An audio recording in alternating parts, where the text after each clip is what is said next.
2, go. Something interesting. Jesus. Also, squintharder.com. Thank you. Squintharder. I forgot about squintharder.com. How could I? Squintharder. Yeah. Sarah, you might have a problem because Swiffer says she took better notes than you from the last session. How would she know if she took better notes than me? She doesn't know what kind of notes I took. Damn! Hi, welcome back to the Cousin Chat. We're here on the Scattered CD&D adventure, and that's the kind of heat we're dealing with here today.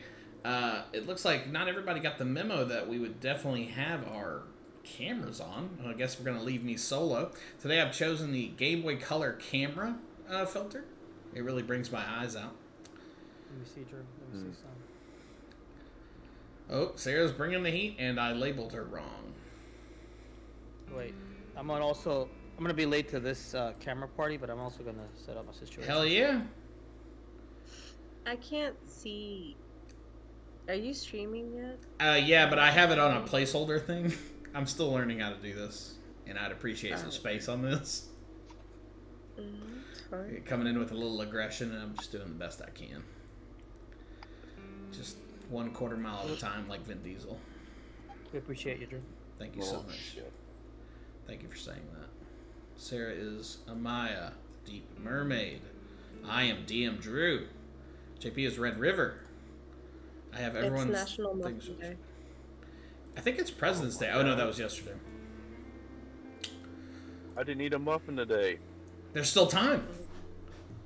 Fuck, I don't have any muffins in the house. Can I tell you guys how irrationally angry I get about those stupid holidays that aren't real? Yeah. You know what? This isn't the play. We're gonna save that for the other podcast. Yeah. Hold on. Is that got to do with muffins? No, I love muffins, and any opportunity to celebrate muffins. But like, do we really need a day for muffins, or is that just like the Muffin Corporation needed a reason to sell more muffins? You know what I mean? All right. It's Rock Painting Day. We need to paint rocks. Well, you know what day it is in Dretonia? It's D&D Day. Oh, I hope you guys' sound is coming through. Uh-oh. Is that working? When I had the stream unmuted, it was making sound, so... Okay, that's good. Let's just assume it's working. Yep, that's what I'm gonna do. Sarah, let's do a side-by-side. Sarah, you read to us what happened last week, and then we'll have Sweeper, and then we'll just decide who did a better job. Wow. Sweeper was here on time. So. Huh? No, go ahead. I'm so sorry. Scattered Sea Prologue. We wake up on the Crimson Gale, which is the boat, on Port San Drusi. Oh, that's good. Somebody is barking orders at us. It's Dogan, the first mate, who is a dwarf. We talked about our chest. I don't know if you want me to go through that, but I can. That's okay. Okay. There's a putrid smell in the holds. We were told we had to go in there and clean it. It's 60 feet by 40 by 60 feet with goods, narrow walkway, scratches in the wood, and crates in the bottom of the ship. We were cleaning and swabbing the deck when we heard a scratching sound, and there was a movement near Gisora above her. It was sounds like you think her name fuzzy, sucks. Cute, falls down, lizard-like jaws clamp on her. It was a surprise attack on Gisora, and it's an Orzer, a furry lizard, eating for a while, 1 meter, something, I don't know. Agnes attacks with a rapier. No, I'm sorry. I go first. Amaya swings and misses. Agnes attacks with a rapier. Alger pursues more critters. Terry leaves and comes back, but he's not pleased, and he leaves again. Red River explodes one of the creatures. I approach Gisora to help heal her. Angus. No? Wait, which way is it again? Agnes or Angus? It's Angus. Angus. Comes with halfling, small man, big heart. With a club who needs healing. Digs through bag. His name is Jordas. and of course elixir into her mouth. Gasora has become scarred in the face due to this attack. God. Dugan, it's not clean yet. Terry says he's in charge. Dugan tells Captain. Agnes tries to pickpocket. Terry, I'll tell HR. Henry Roosevelt. Gasora skins the Orzer. Alder takes meat. Orzer, we clean. Terry reporting to now I have Duncan. Terry displaying himself. Duncan asks for a report. Red River reports Duncan who killed. It was Red River and Agnes who killed the Orzer creatures. Fuck you, Terry, times 10. The door opens and the captain comes in. Dark violet waistcoat, captain hat, scarred faced, Windwitch of the legend. Follow Duncan and Captain to the deck. Quartermaster Phillips. And they're telling us about, the stuff. Apparently there's an Aquarius Guild. Carlos, Reed, Chirp, and Abby, they lost. We are to take their place. Fighting until we followed Duncan to the midship armory with wooden hangers. They all have different arrays of items. Some of them are clearly missing. And Red River takes leftover items and puts them in the chest. And we must be armed at all times. More people join scrubbing the deck and putting in smell and juices. Terry shows up to scrub. Amnesty between Terry and Agnes. Conversation. Ended. Angus 18, Terry 19. I hate you, Terry. I hate you, says Terry. Go grow to love me, Angus. Terry leaves. Alder watches him menacingly leave. Terry is off put. Full crew call to the deck. Duncan, Quartermaster Phillips, and flagging. Oh, he flags Phillips. Billups, I'm sorry. 20 lashes. And Billups is an antler man. Antler. It's fine.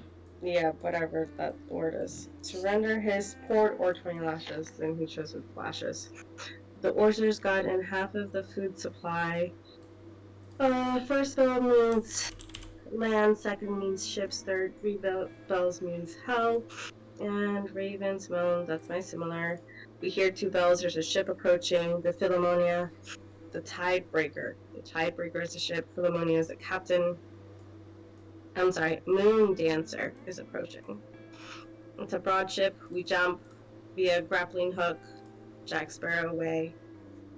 Alder, River, Amaya, Gasora all cross. Dragon Man, Antler, and human elves were fighting. Alder cuts Antler Man in half. Amaya swings and misses. Dragon Man, Alder, bloody.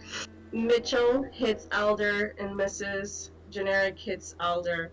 Red River kills Mitchell. Gasora heals Alder. Alder kills Mitchell.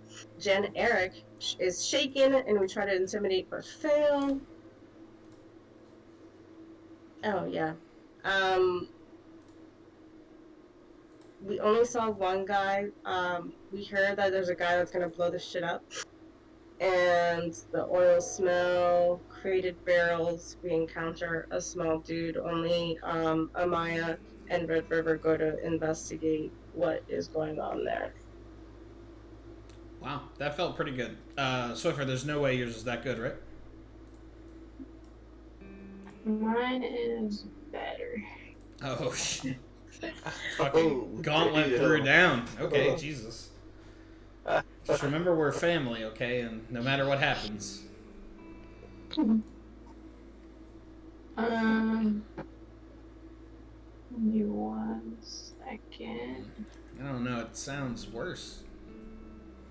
Oops, Sam. Color me impressed. Oh, God. Sarah remembered who killed who. It's very impressive. I did want to make a correction. The port we are in is Port St. Drucy, named after Port St. Lucie in Florida. That was the first sentence, so there's going to be quite a few corrections. Wow. That's what I said, St. Drucy. No, you said Sam. Wow. Wait a minute. We can settle this on the the bonus episode. Oh shit, son. First of all, I can't afford Sarah right now, but I would hire her to follow me around and chronicle my day. Right. And then Drew ate a bite of the potato salad and chewed vigorously.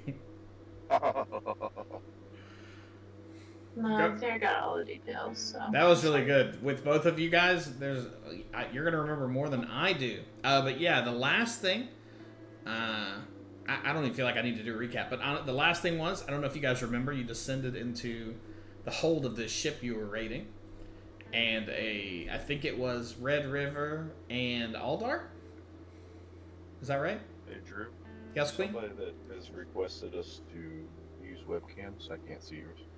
Oh, it's spinning, and that someone was me. We're gonna instead of live troubleshooting that, I'm going to just push forward. Does that feel like a good? Shit. Well, somebody kick MC off I the can call. see it in the. I can see it in the stream. Yeah, I've got it through OBS, but it should be able to do both, but it's not doing it. Yeah. Another thing is when Okay, we sure. Yeah. like right now when my brother comes in and out of his webcam, like when he's on, it's showing him as Angus McDonald. In the Oh, stream. because every time someone turns their camera on and off, I have to switch everyone again. Oh no, you do. Yeah. So I've done it like 4 times quietly because I didn't want to like call anyone out. But now that you're saying it, yeah. Oh no. Nah, great. Okay, now I'm gonna transition it. Everyone should be correct. Does that look right? That's.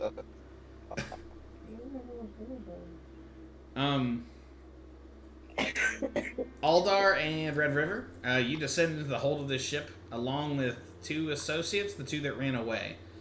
They were thoroughbred names, so we're going to call them Franklin and Jaritha. And you see a gentleman. There's oil. You smell oil before you see it. There's oil all over the ground in the hold of this ship. And there's a crazed gentleman. He's pointing his hand at an oil barrel and says, "Don't take another step. If you don't leave right now, I'll use my fire magic to blow us all to Alabaster's abattoir." His outstretched hand is gesturing to the oil around him. What would you like to do? I'm gonna attempt to de-escalate the situation. That's my Smart. I said, "Hey man, what's your name?" Yeah. What's your name, fella? My name's What's your name, good looking? I Go ahead. didn't name this guy. My name is Jorge. All right, Jorge. He is a Don't human need me. man. Yeah, good looking human man. Yeah, I can tell you're very good looking, Jorge. Listen, man. Yeah, no need to panic, okay? You don't know us, we don't know you. We don't need to finish like this. It's too early in the day. Plus, Friday's around the corner, okay? Why don't you step outside? Let's go. Let's go up to deck. Go ahead and roll me a persuasion check. Here we go with this bullshit. I can't wait for the bad cop. You got the good cop, the bad cop coming in hot. I'm about to chop this motherfucker. Wrist check. Where's persuasion? Hold on a second. It's alphabetical. Persuasion. I got it. Wrist check here. Quick I mean, riz. strong with a 13. Look, man. You guys got to get out of here, okay? I'm gonna blow this place sky high. But why, dog? Tell me. Talk to me. You seem like a fine lad, full of health and vitality. What we got to do? Come on, let's go. I'm not here to talk about me. I'm here to talk about you dying if you don't get off of this ship. We don't want to die. You don't want to die. Let's just come on, man. Let's go. Let's go up there. I'm hungry. You're hungry. Let's figure this out. He seems not persuaded by your words, tragically. So then I switched my tune to a more It's intimidating. a murder time. Yeah. So come on, man. Actually. Not- Oh, okay. Go ahead. Yeah, come on, dog. I rolled 11 intimidation check. So come on, dog. There's no need to get this more violent than it already has. Let's go. As you can see, his eyes are a little widened, and there's some like sweat coming down his forehead. He is like visibly afraid. You see him. He's kind of like looking all around him. You're not sure what for, but he seems unmoved.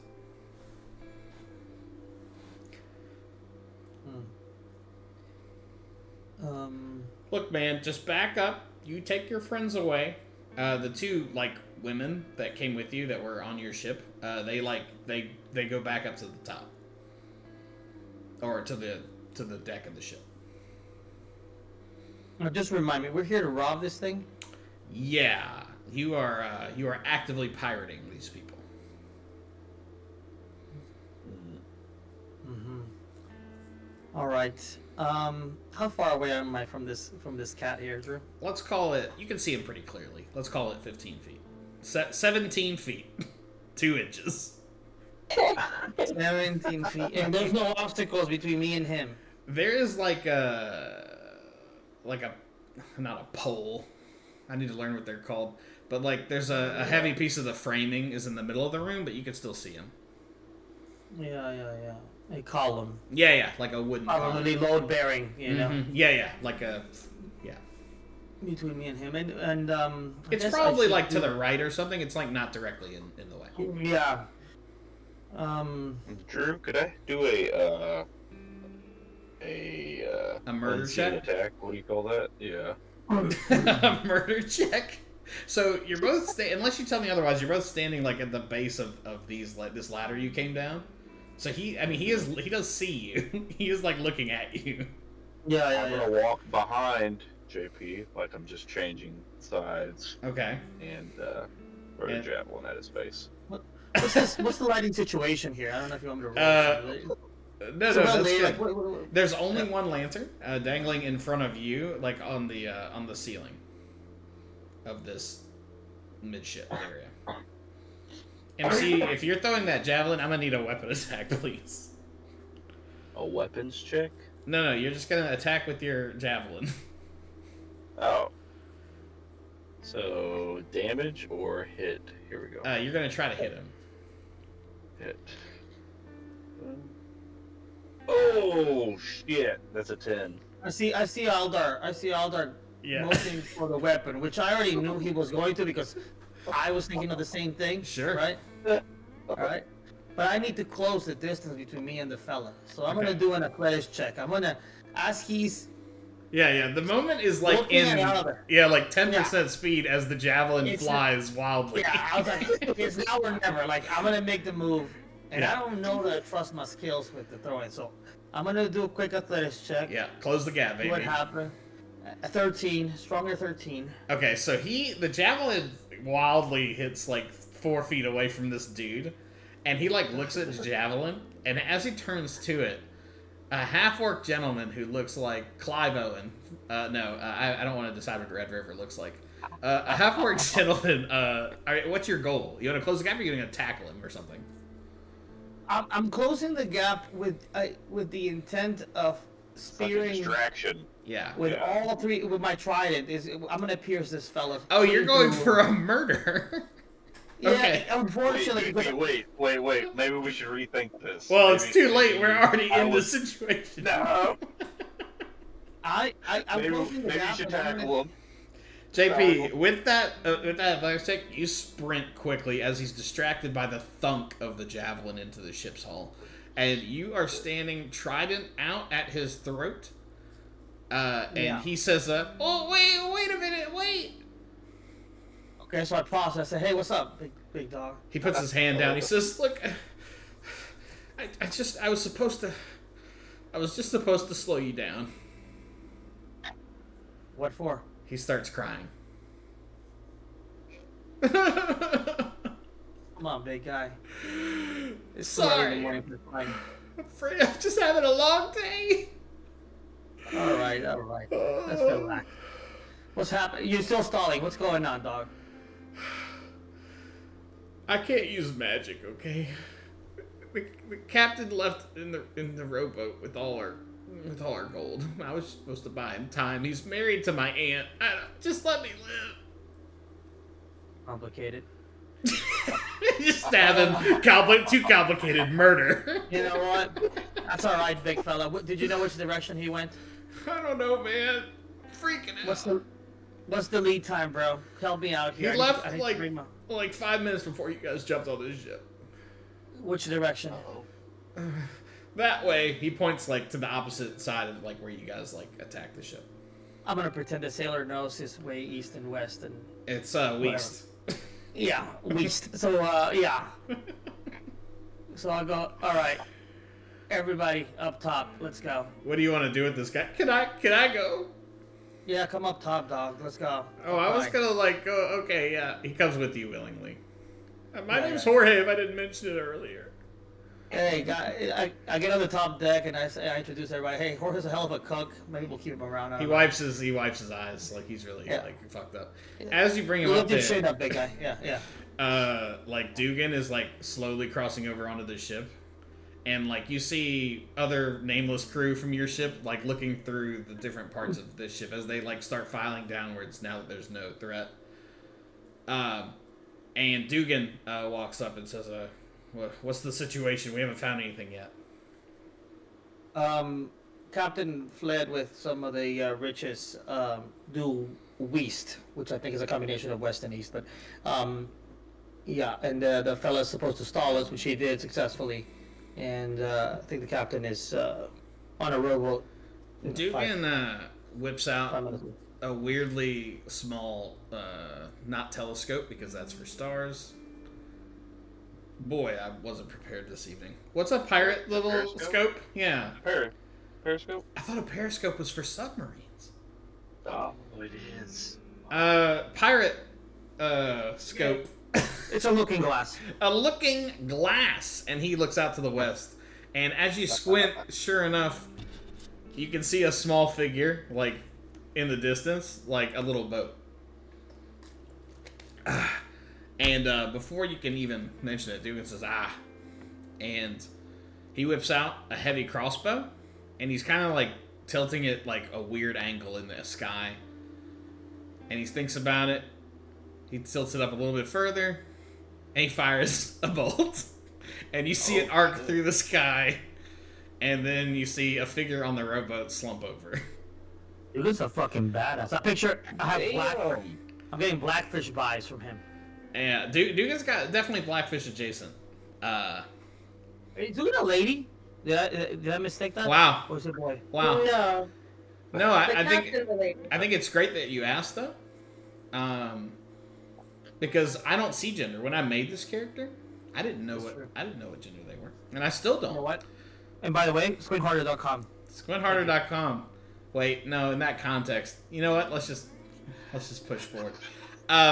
He hands the crossbow to one of the nameless underlings, and says, "Nice job, boys." And sure enough, the boat didn't get very far. The dude did not make a lot of headway with his 5 minute little adventure. As the ship is easily caught up with, and you guys pull on shore the small rowboat. And sure enough, it is a bountiful treasure. Unfortunately, the captain is dead, but the crew of the Moondancer is still alive. The captain orders them tied up to their masts and left with rations. But you all take the treasure. And every crew member, Dugan announces, will receive 50 gold pieces. Nice. And so make sure you guys all take note of that there. Cash that in. Yeah. And the whole crew lets out a huzzah or some more, but a lot of them are missing teeth because they're pirates. And you guys leave the Moondancer to its fate, and you make shore, or you set sail. Dugan lets you know that pretty soon you'll be making dock. The merriment is all around, and you sail for the next few hours. How does everyone feel? Some of you killed someone for the first time. You don't know that. That's true. I guess I don't. It's not my first time. Yeah, it's not my first time spilling blood. I didn't get the nickname Red River by accident. Oh my Oh, god. good. No. Angus feels he's never felt more alive. I feel much closer to Bowser now. Yeah, yeah. As the body count ascends, you're becoming closer and closer.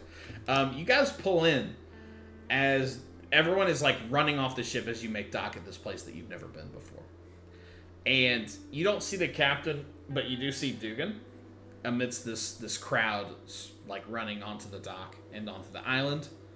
He says, "Be back by dawn, or we leave it without you boys."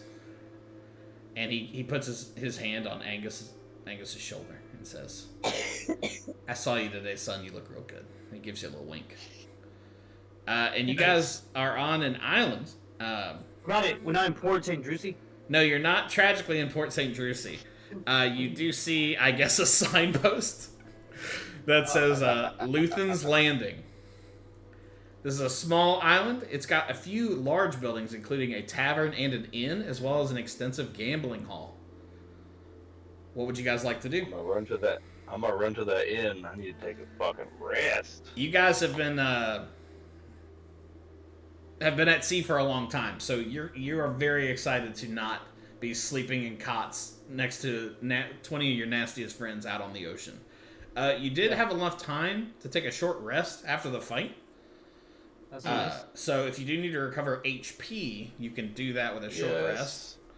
Let me do a little short rest clicker Rooney here. I think you're only That's what I level needed. 1, so I think you can only do 1 hit dice or whatever. Oh shit, we can't just add it? Okay, hold on. There's a button for short rest. Is there a map of this town? Can I see what locations I might be able to venture to? Although you are here. No, you will have to ask me and I will tell you. I could feel your disappointment through the screen.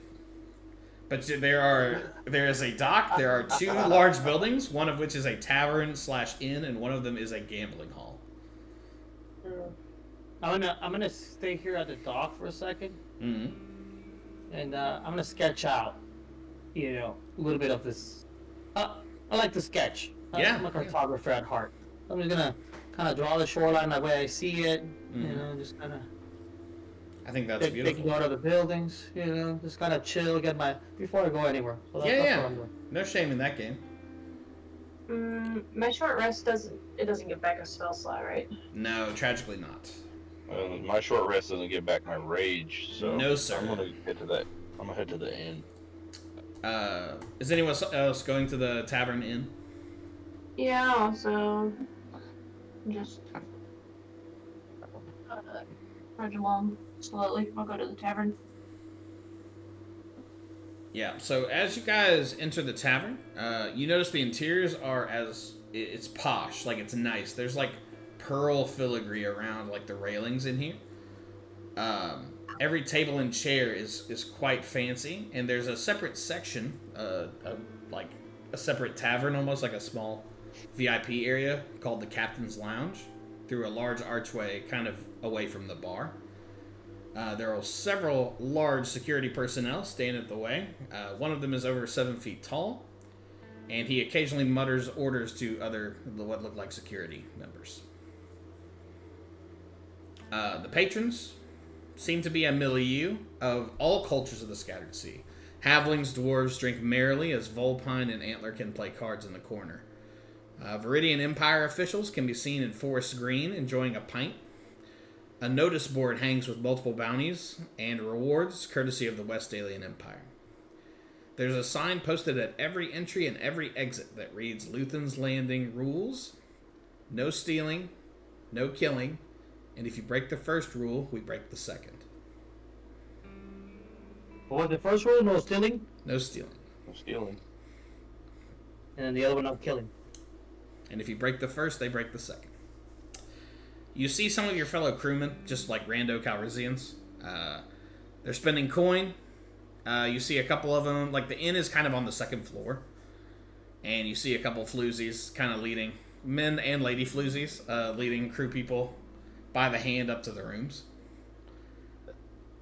You see some gambling dice, you see some cups, you see some arm wrestling. The gambling hall is a separate building. There's still gambling in the tavern? Yeah, there's gambling all over this place. It's nuts. It's wild how much gambling there is here. What about, who have we not heard from? Angus? What's Angus doing? I would like to be still monitoring Larry, Terry, and Jerry.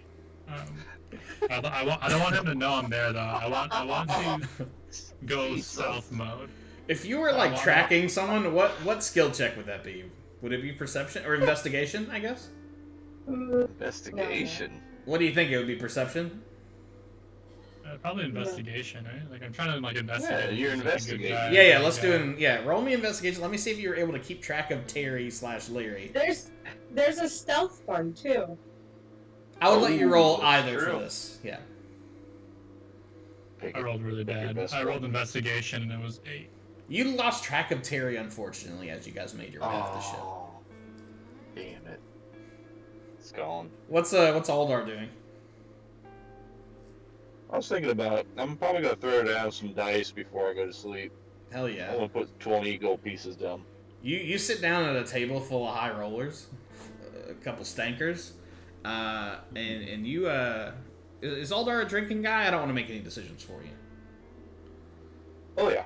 Yep. Yeah. He, Drinks, yeah, what does he grog. drink? Oh yeah, grog is his drink of choice. Glog, yeah. Oh, okay, yeah. It's like you showed up at a nice wine bar and you're like, do you have Michelob Ultra? Yeah, they bring you some Glog and some Michelob Ultra. We're gonna settle how you're... Are you like cheating, or are you just playing... You're playing straight up? I'm playing straight up. Okay. What is Amaya doing? I wanted to see if there was like a bookstore or something, or something nature-y related. Yeah, roll me a perception check. Perception check. That would be a 5. You do not see any cultured or natural occurrences, unfortunately. This is a very rough and tumble place. I want to go to the gambling hall. Walk. You walk over there, and there's, like, dealers at the actual tables and stuff. So, like, the tavern had more games that were, like, people playing amongst themselves. This is, like, casino. There's some, like, weird little games. Like, there's, like, throw the ring on the stick game. There's, like, skill games like that. Yeah, it's like a carnival, but for money. I love it. Just Sora, what are you up to? I'm relaxing at the tavern. I ordered an appetizer. It's not like a... Oh. It's not... You're not at the fucking Cracker Barrel. This is like... There's a waitress, a halfling waitress. In her mind, she is, yeah. A halfling waitress walks up and says, "How can I help you, honey?" Can I get some bread? Ma'am, this is not a goddamn Cracker Barrel. I can get you some food. It's a bar. A bar always has a little bit of bread available. She gives you the stalest. She gives you the stalest bread that looks like, if you look close enough, like someone may have just spit on it. No, she brings you a loaf of their finest sourdough, and she says, I sip on a beer. she gives you a delicious glog. Who's sitting together? I need a new scene's about to happen. I just want to make sure I know where everyone is. Sarah's in the gambling hall, checking it out. I walked in shortly after they walked in. Mm-hmm. And I went to the bounty board just to take a look. You know, I wanted to write whatever was useful down, just in case Yeah. we run into these enterprising fucks, and we can make an extra buck. So there's like a lot of it's falling apart. Like, you know how like you go to a place and a bulletin board's like not used much, so like it's like falling apart. So there's one like piece that's been like stuck there with a knife almost. That says Captain Luthen, and it says like 500,000 gold pieces. But people have like scrawled on it like little like silly faces on it and stuff. Like people have like graffitied it. And then there's some old stuff that's clearly out of date, like trading 5 snails for 2 kisses, like weird Craigslist type shit. Looking for a housemate. Yeah, exactly. It's that. Like, 24 male looking for... Wanna connect? yeah. Oh, single dwarf, yeah. Yeah, single dwarf, down to clown, like stuff like that. Room 406 or something. Make me a perception check, Red River.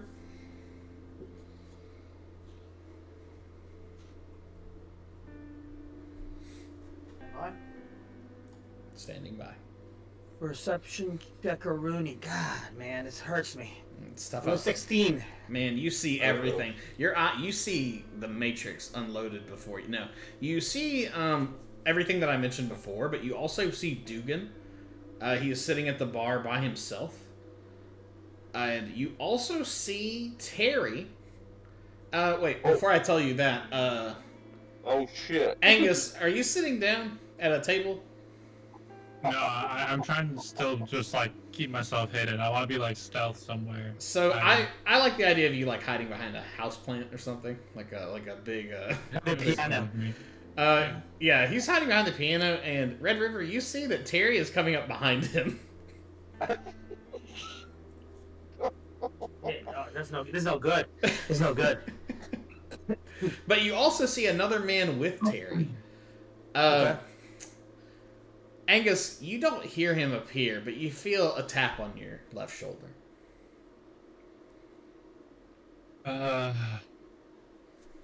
What's up? You turn to Larry? see. You turn to see a gentleman that is like a half orc. He's quite large, and he's got like kind of protruding jaw, like lower jaw. I don't want to like be racist against orcs, but he looks very orcish.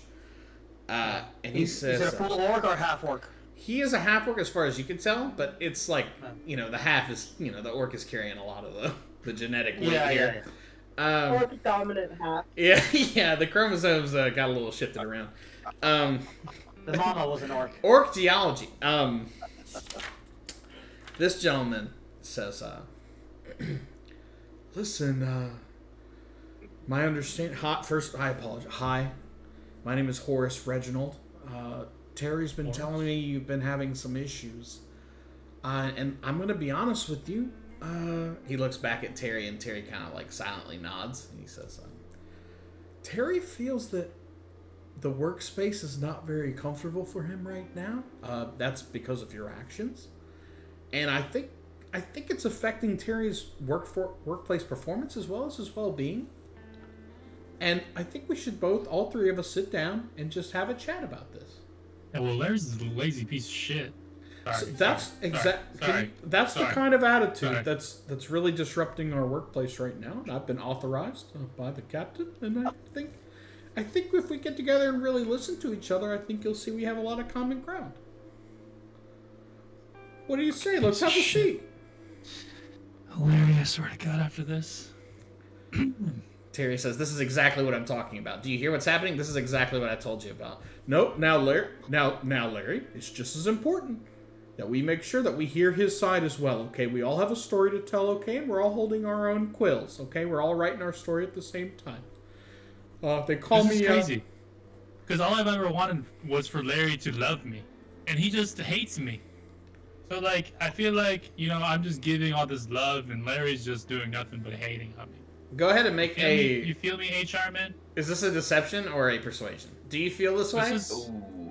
This is more of like. This has got to be more of like deception, because like I don't know. I feel like I'm trying to deceive him, trying to tell my side of the story. Go ahead and roll a deception check. Yeah, you've been actively trying to pickpocket the man. And yeah, it's been pretty aggressive. Yeah, my rolls suck. Now, shit. Horace says, listen, it's great that you feel that way. I think Terry is frankly delighted that someone has romantic feelings for him. But at the end of the day, it's important to realize that those feelings are not returned and that people's personal space should be respected. Does that about sum up what's going on, Terry? Terry says, "Yeah, I really don't. I don't want to hang out. I don't want this guy near me." So is this like an official like restraining order thing? Whoa, or kinda whoa, like... whoa! I have your both best interests at heart. Can I say something? I just met you. I love you guys. But it's important that we be able to work together. To come in here. He gives you a nice soft hug, and he's kind of doing like slow circles on your back. Like this guy is a professional hugger. This guy has hugged before. I don't want to call him like a hug prostitute, but this guy's hugged a lot.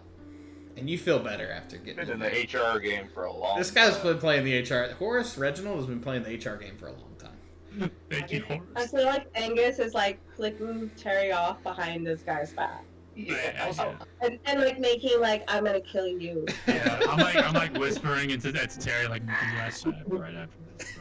I feel like this man Horace Flash is a your third neck. generation HR fella. You know? Yeah. His father's father was also in HR. Yeah. That's the vibe I'm getting.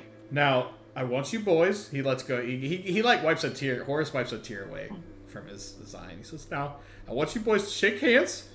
And I think this is a great next step." Terry like reluctantly puts his hand out. I'm gonna shake his hand. It's beautiful, and in this moment, the world stops, and you look in Terry's eyes for the first time, and it's beautiful. What does everyone else want to do?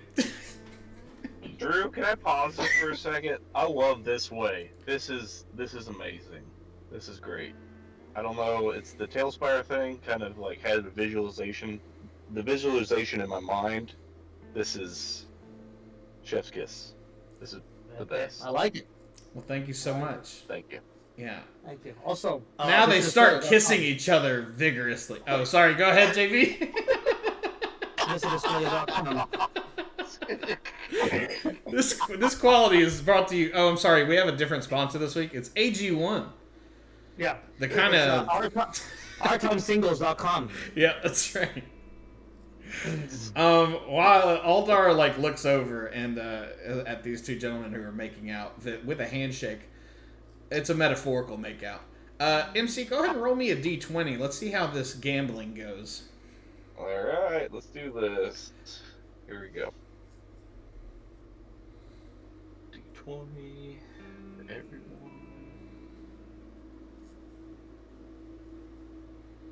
Oh shit! Is that a D20? I hope it is. Yeah, Yep. that's a d20. A dodecahedron, I believe. Yeah, you turned your 20 gold pieces in an hour into 30. You're on a roll. Oh, actually, I have 70. You have 70 now, yeah. Wait, no. No, I'm sorry. Add 70. 20 to your 70. Okay. Sarah, I feel like you walked into the gambling hall and then we don't know. I'm sorry. What's Amaya up to?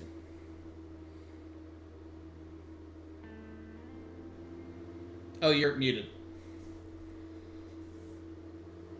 She wants to try her hand at some gambling. Ooh. Excellent. What game does she like? You've got Baccarat. You've got Liar's Dice. You've got other games. Blackjack. You've got Blackjack. You've got Whitejack. Whatever you want to do. Smackjack.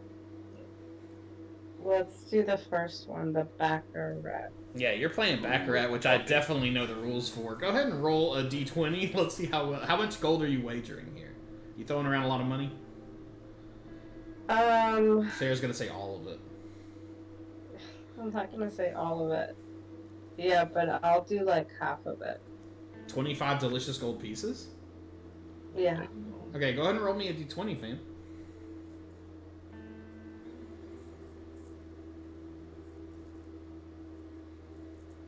Yeah, it's a 2. Sarah, you log on with your mobile device onto FanDuel, and you place your first free bet, and you deposit $50, and it all magically disappears, just like many. Hi, let's take a moment to talk about gambling. If you know you can't control yourself, don't put yourself in that situation. Delete the app, call 1-800-GAMBLING. They'll find you some help. In the meantime, Sarah, you do lose all that money. Oh. Yeah. Aldar won some money. Amaya lost some money. What's Jasora up to? Angus made can I say, a lifelong partner, friend, maybe more. Me and Horace. Yes, you and Horace.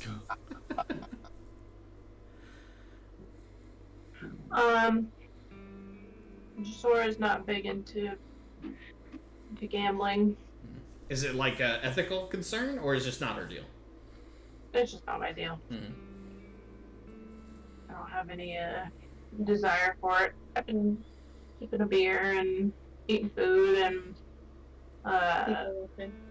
hanging around the tavern and Getting high to get by? I would like to observe my surroundings and Yeah. like listen in on what people are talking about around me. Let's perception that check. And like, you know how that you're like at a party or you're at a public place and like you feel like you're the only one paying attention? Mm-hmm. Like that's you right now. So go ahead and roll that with advantage. I'll roll it Very again. nice. Yeah, that's better. I rolled 16. So you kind of the din and the chuckling and the nonsense and Angus and Terry crying / not crying. Oh no, that's Horace. I'm sorry. Horace is loudly crying. You see through the small archway leading to the captain's area, Captain Philomena herself, and she's sitting with like a large at a large fancy table with several other captains.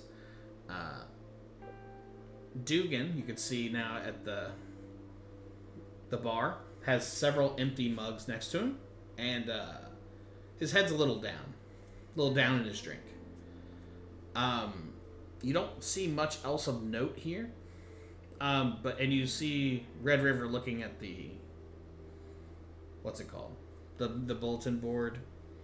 You see everyone in here. You know that this is a safe place for now, but it's kind of got that rabble of like, you know, two white guy groups from different frats that look like if they bump into each other wrong, this could all go bad. But right now, everything's fine. Like one of them's got like a chin strap, like a thin chin strap, and one of them's got just like a fucking goatee. And like you're worried if they don't agree on the right NASCAR drivers, like there could be a rumble. But right now, things are fine. I'd like to go sit by Dugan. Yeah. Ask him what's up. You cozy up to my boy, who I remember his accent well. Was it Southern? He gives you a grunt. How you holding up? Well, I'm just fine. I saw you've had a few drinks. How you doing? Feeling okay? What are you, my sponsor? He takes a long swig. No, that's not funny. He takes a long swig and doesn't say that. Of his tankard of delicious glog or whatever MC said. Lord. Glorg. Thank you so much for saying that. Roll me an insight check. Alright. A 12. He looks at you and he says, I've met a lot of sailors. A lot of men who shouldn't call themselves sailors. But you lot, you group, you folk, you got a shot at really doing this thing. And you see, like, he's saying it and he means it, but he also looks a little worried. And it looks like he keeps glancing over at the, like, captain's lounge area. But with a 12, that's all I could give you. I look over to the captain's lounge too, and I say, "Do you know what we're gonna be doing out here?" He orders another drink. I don't know if I should ask you to do another persuasion. Yeah, I think I have to. Go ahead and roll a persuasion. Persuasion or insight? Roll a persuasion. You try. He might have information. You might be able to have him tell you it. A 9. Yeah, he says, I don't know, kid, but stay on your toes. I've been watching them interact, right? Mm-hmm. Yeah, you see all that. Yeah. So I approach. And I ask him, hey, what's going on in the captain's lounge? What is Who's allowed in there? How does that work? He looks over and says, Captain's only, mate. And he drinks he finishes that tankard like quickly, and you see like his eyes are a little glazed. He's a little glazed over, yeah. He's a little saucy. Yeah. Yeah. Do you know do you recognize any of those captains in there? Can you tell us a little bit about it since we're greenhorn out here? He squints and he says, I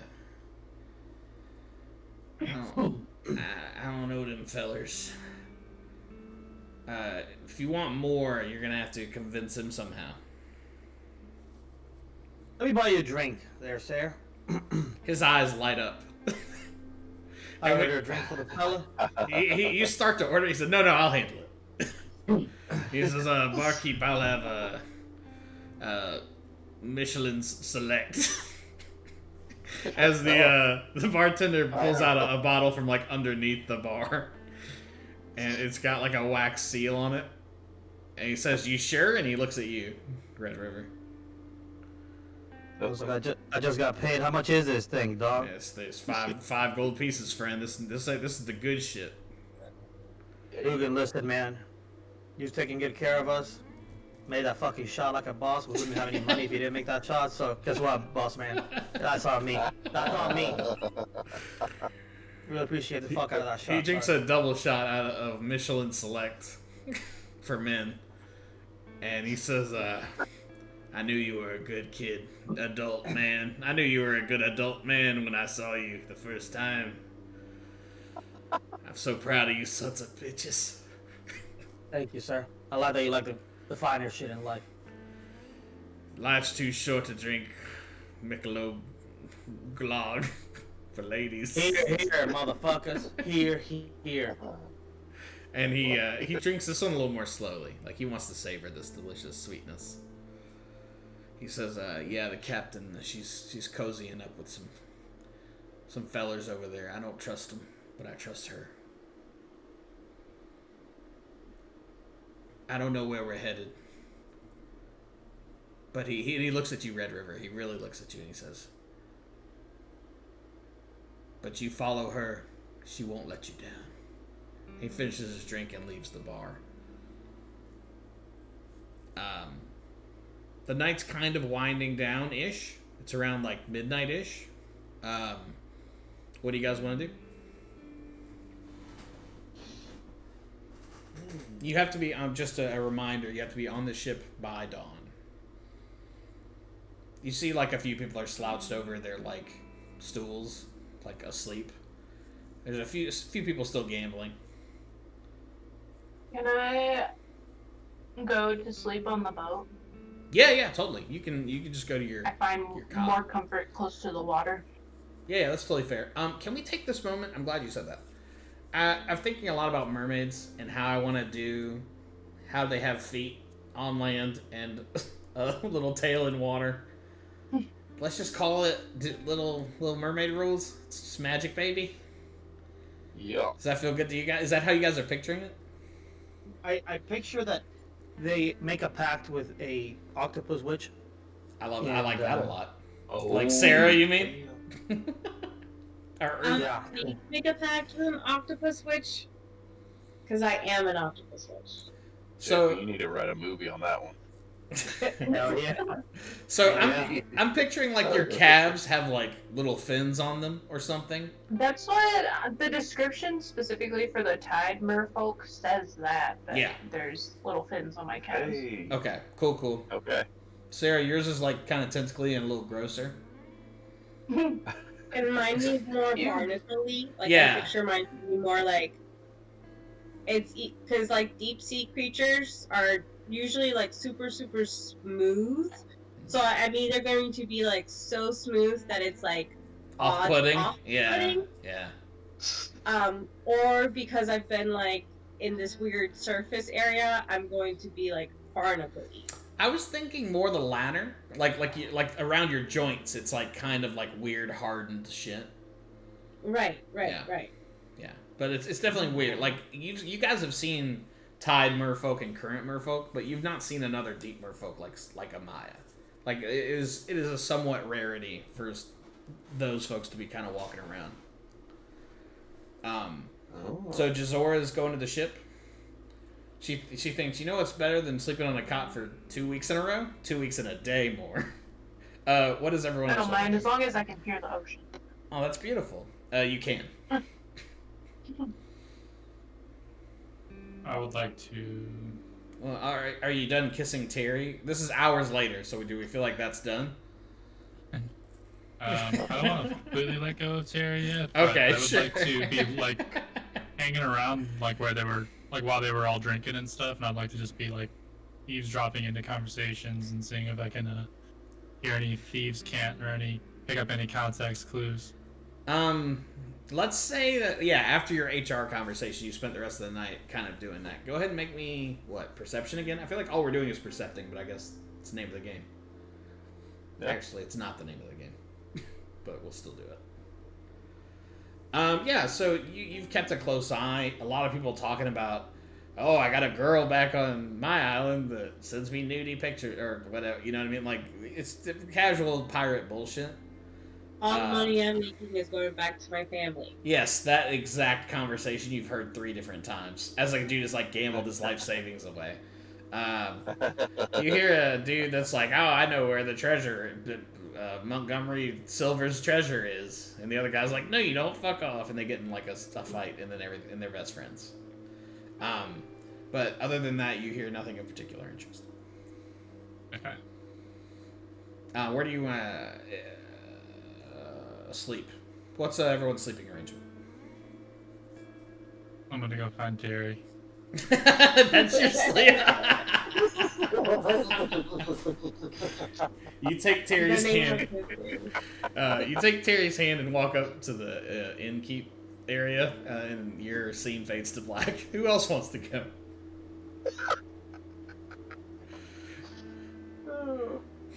I'll stay at the bar and get a lady of the night and lose 5 gold pieces or something. I don't know. Yeah, you can totally do that. Roll for syphilis.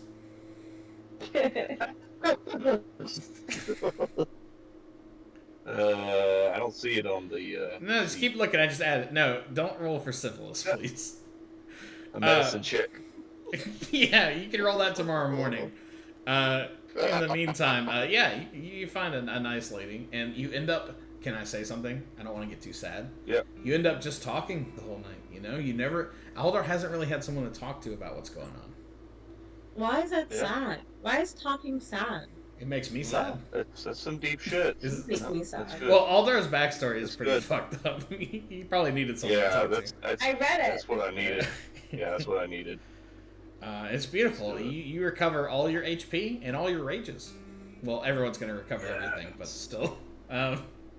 Excellent. What about Amaya? Is she a ship sleeper? I'm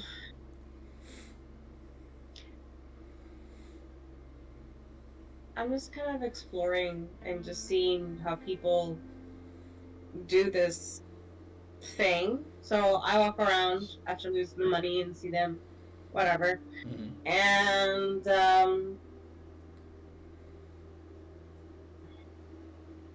more than anything, what I think about is going into the water. Yeah, you can take a dip. Roll me a nature check. Oh, JP, your screen turned weird. Yeah. Is that on purpose? Okay. Yeah. Oh, Sarah, you rolled a natural one. I did. No. A shark eats your face. No, you feel at home in the water, especially in the dark. But you're unable to find a reef or cove, and the water's a little murky from like the ships moving all around. You mean from all the pollution of all the people? I'll say it. I'll say it. Yeah, you trip on a Coke bottle and it cuts your foot. Like it's not a good situation. Mm-hmm. Yeah, and you bleed out and your character dies. Okay. What? No, your character's fine. Right. You did not find the beautiful sea anemone that maybe you could have. What's Red River up to? I'm going for a nap. Yeah, I need a power nap. Yeah, a good one. A special like Lady of the Night nap, or No, just oh, okay, take a few nap naps and then just go to sleep. gotcha. No shame in that game. Now that you turned your camera on, I gotta move everyone's stuff around real quick. Stand by. Wait, can you see me? No, not yet. But even if you like turn the camera on for whatever reason, everything like moves. I can't explain it because I don't know much about this program. Anyway, I don't know what it is, JP. It's like something. Yeah, it's like it's like a blurred out something, JP. It's fuzzy. Yeah, like it's fuzzy. Okay, I'm working on it. You're good. You're all good, cuh. No one, I think, was too drunk to like not show up to work the next day. Angus, you wake up in Terry's arms. Okay, so I guess I need to make sure that I understand the situation. Do Terry and Angus actually develop a romantic relationship? I need to know the stakes. I don't like trust Terry exactly, but I'd like to keep him close. Okay, And so I will pretend to just like be his You're friend. leading him on. Close and your enemy's close. okay, so it's not like I'm gonna keep him close as in like seduce him. You're just gonna like pretend to be his friend for now. Is that what I'm hearing? Okay. Exactly. I'd like to gain his trust. Okay, you're not like a bad guy in a James Bond movie where the girl is actually working for the bad guy the whole time. We'll see. You don't have to be a Bond girl. I don't want to pigeonhole you. But the following morning, I don't think I mean no roles or anything. You guys are all pretty responsible. The entire crew is summoned to the ship at sunrise. Much of the crew is at best groggy, and at worst completely hungover, and at the very worst, not present and due for who knows what kind of punishment. Captain Philomena makes a rare appearance. Like, you've seen her only a couple times this whole journey, but she's standing at the top of the deck. The forecastle, if you will. And she says to all of the assembled sailors, including yourselves, "The existence of a treasure more bountiful than any of us has ever seen has come to my attention. The journey for it will be dangerous and fraught. The going will be long, the conditions miserable, and the sea perilous. We ride now to fortune and fate." She walks away abruptly and closes the captain's quarters door. And even through the collective stupor, the crew cheers a single huzzah. It sounds like this. Huzzah! There you go. The ship leaves Luthen's port only an hour or so later, and the next few days temper any lingering positivity left from the gambling halls. Dugan pushes the crew harder than he ever has, shouting orders near constantly throughout the day. The captain is rarely seen. The laughter and singing left over from Luthen's is replaced by the occasional caw of a passing gull, or a grunt of an exerted oarsman. Lashings become a regular occurrence as the ship grows quieter with each passing day. The third day of the voyage comes quickly. Rumors are abound that the food in the hold is going bad. At the sun's zenith, the bells sound twice as another ship is spotted on the horizon. Sarah, did you raise your hand? Yes. Go ahead. Normally, when ships dock, they try to get supplies and more food. So how could it be that we just left the port and have rotting food? Are you asking Dugan that or me? I am asking Dugan that. Dugan says, "Back to work." So there's a ship on the horizon? Mm-hmm. It's close, riding low in the water, lower than the Moon Dancer. Obviously heavily laden with goods. It's no matter. Battle positions are taken. But Captain Philomena orders full sails ahead, facing north towards an ever-darkening horizon. Confusion spreads across the deck as sailors look to one another questioningly as the ship floats away into the horizon. Dugan's shout drowned any other thoughts. Onward. Everyone make me a survival check. Sounds good. 7.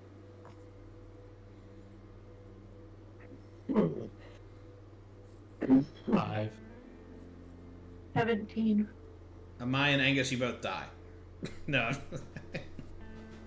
Wouldn't that be fun if survival checks were just like, oops, you died. Yeah, that'd be so fun. Yeah, that would be so fun. Lol, you don't check your food for poison and die. I rolled 3. It's embarrassing. That's not very good. Jasora, you. Oh, I'll roll for Aldar. I think he got pulled away to a child. Or he's just ignoring us. I don't know which is worse. He rolled a 9. Jasora, you know that you're traveling north. Everyone else, you do not know what's going on.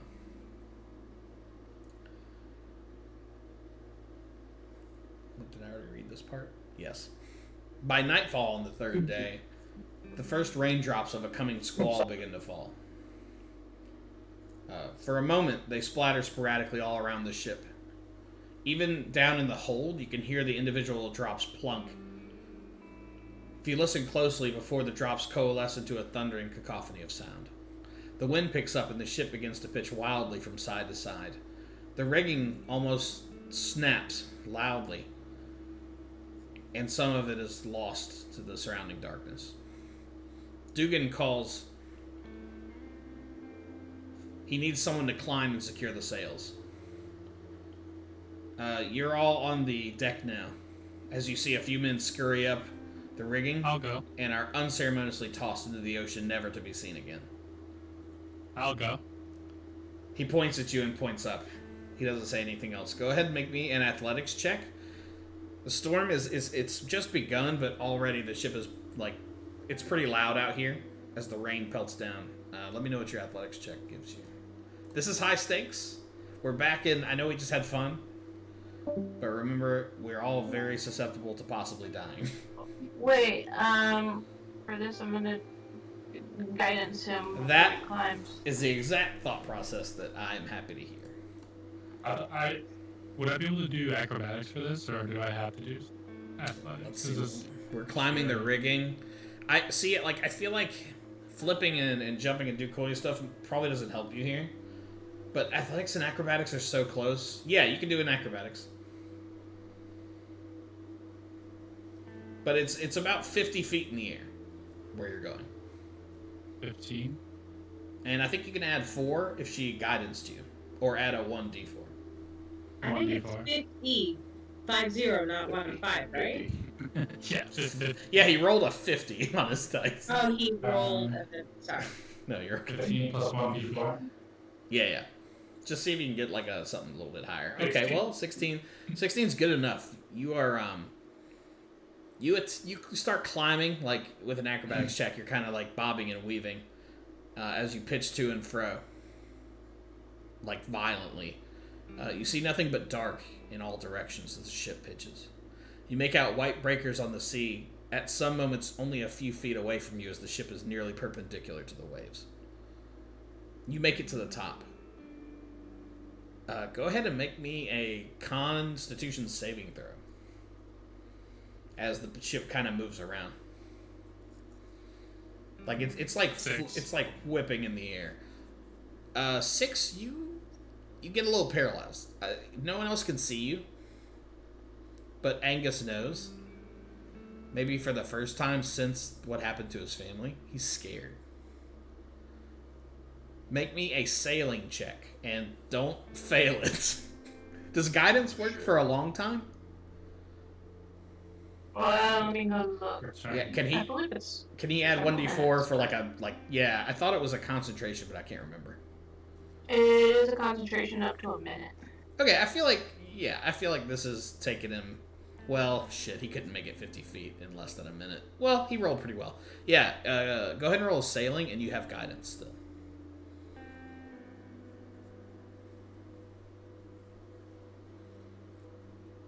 Jesus Christ. Oh. Woo! 13. Doggy!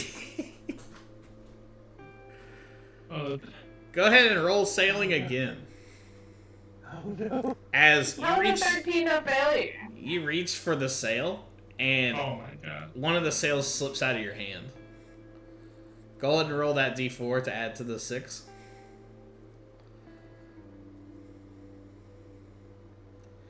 Jesus Christ.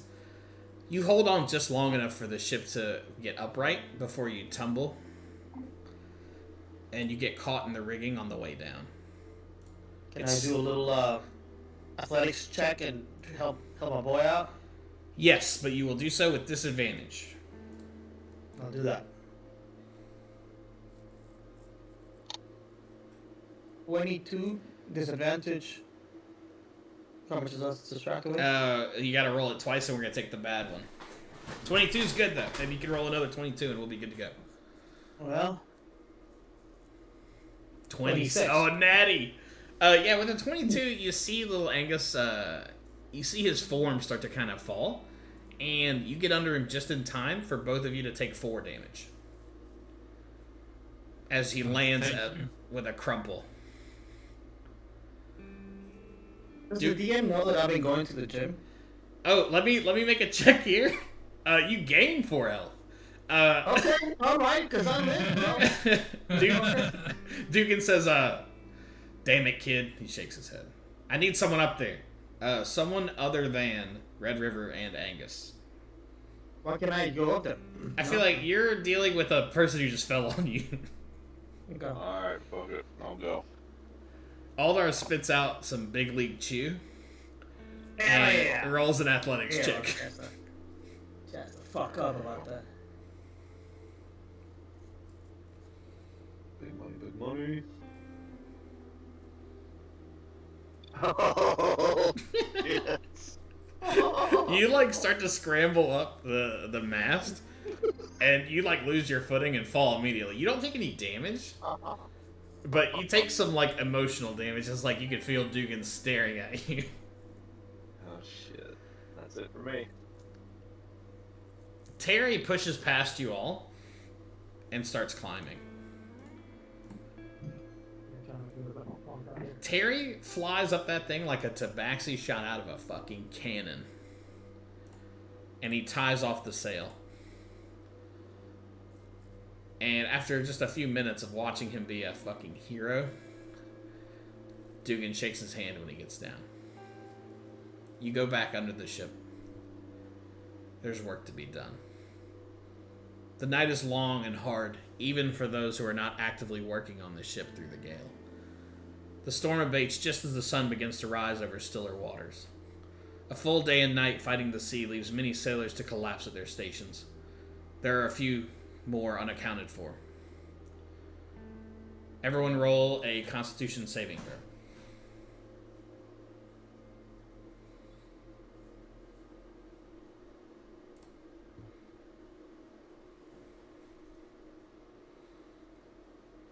Constitution saving throw? Hmm. It'll be on the top left.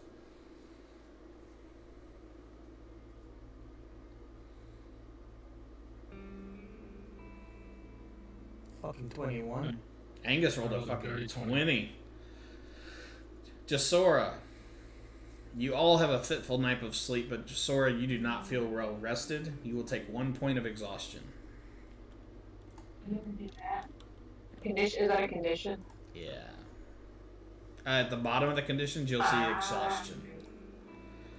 Interesting. At level 1, you will have disadvantage on ability checks. That's fucked. How do I become less exhausted? You need to get a full belly and 8 hours of delicious sleep, but there's no time for that now.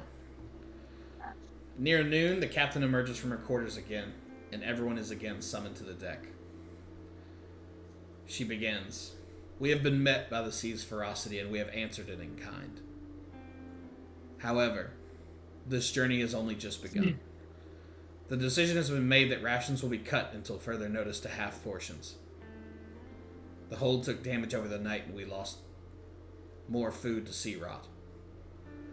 Groans are let out throughout the crew, but they are only met with Captain Philomena's icy stare. The chorus of subsequent groans are met with an even longer silence and a longer look. Philomena returns to her quarters, and Dugan begins barking orders. The next few nights pass without note, except for a disappearing lifeboat. It's been 6 days since you've left Luthens, and one of the few lifeboats aboard disappeared overnight along with 10 crewmen. No mention of this is made, but there is a harsh chill growing in the northern air. You hear gossip from the other crew between grunts that someone poisoned the food or someone destroyed the lanterns. The day of calm seas and lazy waves have long passed, as each hour these waters are more fraught with crashing breakers and straining sails. Dugan puts out a call to any who would willingly assist with ship duties. He needs help repairing the hull, navigating the seas, leading the oarsmen, and assisting the surgeon. What would you guys like to do? And I can repeat those. You don't have to memorize. What were the options again? Yeah, so we need help repairing the hull. There's some hull damage. Navigating. Leading the oarsmen. So, like the guys who push the oars. And assisting the surgeon. I'll assist the surgeon. And multiple people can do one task, but everyone has to do it. Like, we need all the tasks covered, if that makes sense. I'm on navigation. Okay. I'll help repair the hull. Mm-hmm. And I'll go with the oarsman. Okay. Wait, I feel like one person... There should be one with 2 people on it, unless my math is right. Arrow. Sarah's getting high. Oh, Amaya. Amaya's getting wasted. Oh, Sarah, you're muted. I'm assisting the surgeon. Okay. Who's on repairs? I think that was I am. Sora. Yeah. We're going to do that first, because that's the first one I wrote down. Sora, you meet with the ship's carpenter. It's a lanky human man. He seems half drunk, and his breath smells of Michelin Select. He says, "Hey, I'm Porter Hall." Well, grab that. He points at like a piece of wood. He says, "Grab that and follow me." Okay. He leads you deep into the ship where it's pretty dark, and you can hear like the waves just like pounding the deck or the lumber around you. He says, "All right, we got a bunch of reserve lumber down here. We gonna need to patch up these holes." You can see like water is starting to like slosh in at several spots in the hull. He says, "We gonna tie this up real good. I'll show you how." Roll me a DC. Oh, I'm not gonna tell you the DC. Roll me a shipwriting check. Shipwriting. I should have added the skill. If not, I can do it. Yeah, you did. 18. You're an absolute fucking natural. Let's see here. You can see as you watch Porter work, he's just laying the planks over the holes and like hammering them into place. Like he's not fitting them to the holes. He's just putting basically 2x4s over the holes, nailing them and moving on. You know just from like your excellent shipwriting that cutting the lumber to fit and applying tar to them will seal the hole more permanently and use like less resources. You know that, but whether you say that to him is up to you. I am going to. I'm gonna present and say, hey, I'm not trying to step on any toes here, but my job before coming here, I helped repair boats for a short period of time, and I learned that if we were to cut this wood and apply tar, it would be less work for us in the long run, my good sir. First of all, he takes his shoe off and shows you a foot with no toes on it. And he says, "After an accident, I lost all my goddamn toes. How could you I'm so sorry. freaking say that to me?" He puts his shoe back on. He says, "You think you're real smart. You put your smart britches on tonight, didn't you?" I guess so. Why don't you show me how it's done? Go ahead and roll a shipwright check with advantage. Nice. Oh, wait, hold on. Advantage roll. Please. Yay, 21. You're working like you're a 46-year-old dad at the fucking Home Depot. You know exactly where this shit goes, and you lock it into place like in record time. And he cannot help but be impressed. And after just a few hours, he pats you on the back. He says, "That's mighty good work from a fish folk. I'm sorry. What's your name?" Gisora. He shakes your hands. I'm gonna name my kids after you after seeing that. Oh, Is that You don't weird? have to, Was that but was that weird for you? it's. We don't have to talk about it. You know how sometimes you say something you regret it immediately? I feel a little It's weird okay. about what I... It's okay. It was... You did a good... Okay, we could We just... can move past. Yeah, we It's- could just... Yeah. Let's just... It was nice meeting you. He walks away Anytime you awkwardly. need help. Yeah, he walks away. He's very embarrassed. Do me a favor. Do you have a piece of paper, Sweeper? Yes, I do. Or a drawing tool of some kind? I do. Draw a circle. Let me know when you're done. Okay. Put a plus sign through the circle, like the center of the plus sign being the center of the circle. Okay. Do you have a thing that looks like a pizza that's cut into 4 huge slices? Now I do, yes. Okay, so fill in one of those 4 slices. And just label this circle shipwriting. Shipwriting? Mm-hmm. Or anything whatever will help you remember what that's for. I need a better circle, but I But gotcha. basically, this represents, like, you took a step towards, like, becoming proficient in shipwriting. That's it. And when we fill up the circle, something will happen. Yeah. Next, who is helping the surgeon? Myself. Amaya and Angus. Angus MacDonald, Yes. Boy Wonder. the boy wonder, the world's greatest detective. Surgeon. You guys and surgeon. You guys know where the surgeon is. Chortus, you met him earlier. He's a strange halfling man. You know where he operates because he doesn't have like a surgeon's quarters. The ship just it isn't big enough to have that. But basically, he uses like a wide bench in the middle of the barracks to see after his patients. He's wearing cracked spectacles and a thin accent. Boy, I wish I knew what a thin accent was when I wrote that. He sees you. Who's there? Angus and who? Amaya. Amaya, everyone's favorite mer person. He sees you both walk up and he says, "Let me check my appointment calendar for today." And he's like pantomimes that he's holding a notebook and looking at it. he does not have those things. But you do see on the table, or on the makeshift surgeon's table, there's a young half-orc writhing between swaying cots, clutching his leg to his chest. Behind Chortus, you see bottles and beakers lashed together in a sort of leather chain. "It hurts!" cries the orcish patient. Chortus says, "Very well." Chortus doesn't really look away from the fake ledger that he's holding, but he does look up at you, Angus, and says, "Hit him with the sedative, will you? Can't you see the boy's in pain?" He gestures to the wall behind him. I'm gonna grab the sedative. Go ahead and make me an investigation check. It's dimly lit in here, and lanterns are kind of swinging. 13. Yeah, so you can see these potions and unguents and all this stuff. And next to it, hanging on the wall by 2, like, thick nails, you see a wooden club that has the word sedative carved into it. I'm gonna grab the glove that has sedative on it. Yeah. He says, good. Now, sedate the patient. I'm gonna insert the sedation into his neck area. This is Right. a wooden club. So, Oh, he wants you to strike this gentleman.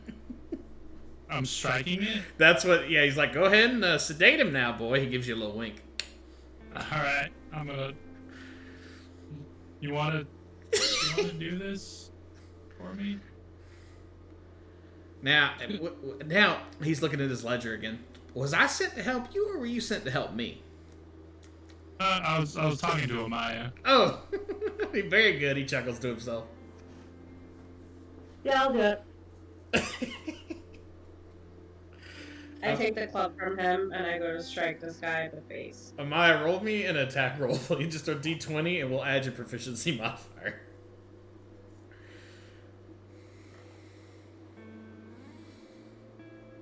Eight.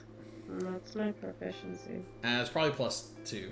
I feel like It's that's... probably plus nothing. He's not a very hard target to hit as you bonk this gentleman in the head.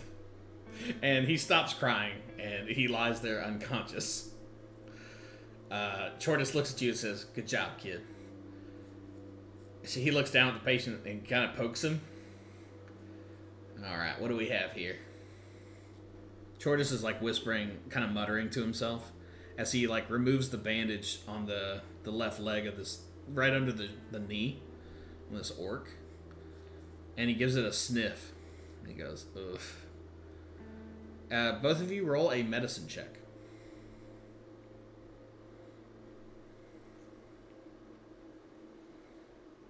10. Let's see if Angus is the world's best medical doctor. 18. Oh shit, he is! You can both tell that there's a protruding bone, like right under the skin. Sorry, any kids, don't listen to this part, it's kind of gross. And you can tell that the bone is broken in multiple places. Angus, you know 2 things. That if you could splint this, if you can manage to splint it, and this kid could stay off of it for 2 weeks, it should heal fine. And Chortis says, well, assistants, what's the plan? Hey guys, this bone is sticking out here. I think if we just, strap 2 pieces of wood on each side, wrap it up a little bit, put a smooch on it, should be good. As long as, doesn't walk on it, doesn't, run on it, doesn't, essentially just don't use it for a couple weeks. Chortis says, I like to give it a smooch before and after. That's what I'm talking about. But I'm under strict orders. Dugan came through here and said, we need everyone at full capacity. So we got options. Well, that's like minus 1 person if you send them out there, so it's negative capacity if you let a broken person. He looks at you and cut it off. He looks at you and starts shaking his head. Yes, this girl gets the picture. Sure, we could rehabilitate this leg, but this leg ain't gonna help us through this storm. He like shuffles through like a little chest he has nearby and pulls out like a little peg.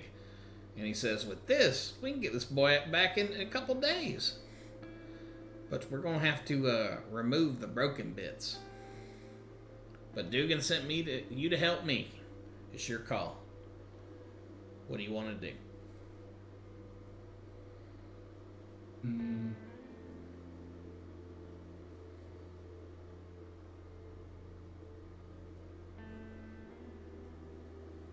What do you think?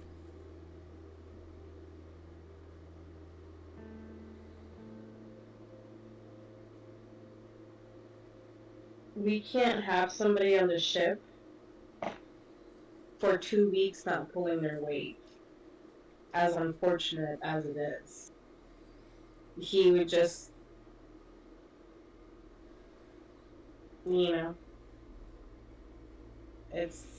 that's life at sea. Tough call, but I think Angus is gonna have to agree. That's the spirit, boys and girl, he says. He doesn't know any gender neutral ways to address a crowd. So, how do you guys want to... We don't have to get too grisly, but I just broad strokes, how do you guys want to do this? Well, we don't have to hold him down since he's already sedated. See? Unless you think the pain of us cutting into his leg is going to cause him to wake up, then one of us should probably be on standby on holding him down. I don't know what kind of tools we have, but I'm sure we have a saw. But it's already broken. Are we talking about how far? Like below the knee or above the knee? It's below the knee. Just below the knee. Just below the knee. It's a perfect spot. That's not bad at all. Well, you see, I got some rope here. We could tie him up, and then we can use part of the rope to like, what do they use it to like cut off the circulation and then start throwing away. We can use sheets for that too, because if we're using the rope to tie him up, then we can just use a sheet to cut off the circulation right below or right above the knee. He doesn't need the knee really. Yeah, right above. Yeah. So then we can make the clean cut there. Yeah. Both of you, because of the preparation you've done, both of you make me a medicine check, and we'll use the higher one.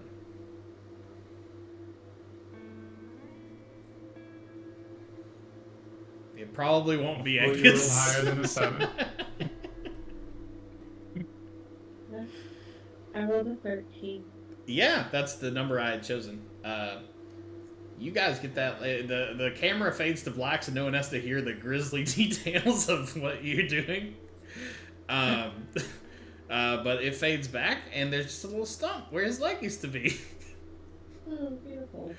And he he wakes up and says, "What did you do to me?" Saved your life, kid. And then you and Amaya do a slow motion jump clap, like the end of an old sitcom, and freeze in the air. Who's on navigation? I am. You are Dugan. Actually, Dugan himself leads you to a dusty, sparsely decorated room in the midship, next to the barracks. You recognize this to be Dugan's actual quarters. There's a worn cot to the side adorned with pillows of varying color. Dugan unravels a hempen map with more stain on it than ink. Various islands have been drawn in. Many of them have question marks around them. So I'm relatively certain that we are in this general area, he says, gesturing broadly to the space north of Luthen's Landing on the map. Here's your gear.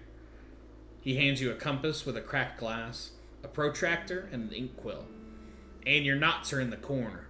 Captain needs an update in an hour. He leaves as you can hear him shouting at someone else as the door closes. Roll a survival check, please. On it. Survival check. Doing the thing. Oh no! A 2. Got fucking chunk.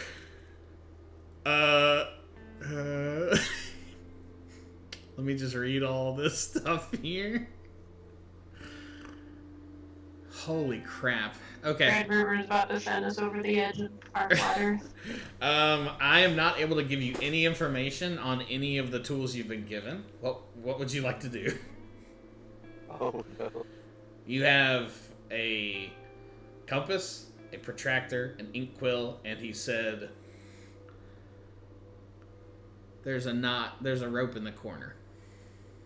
A compass, a profile.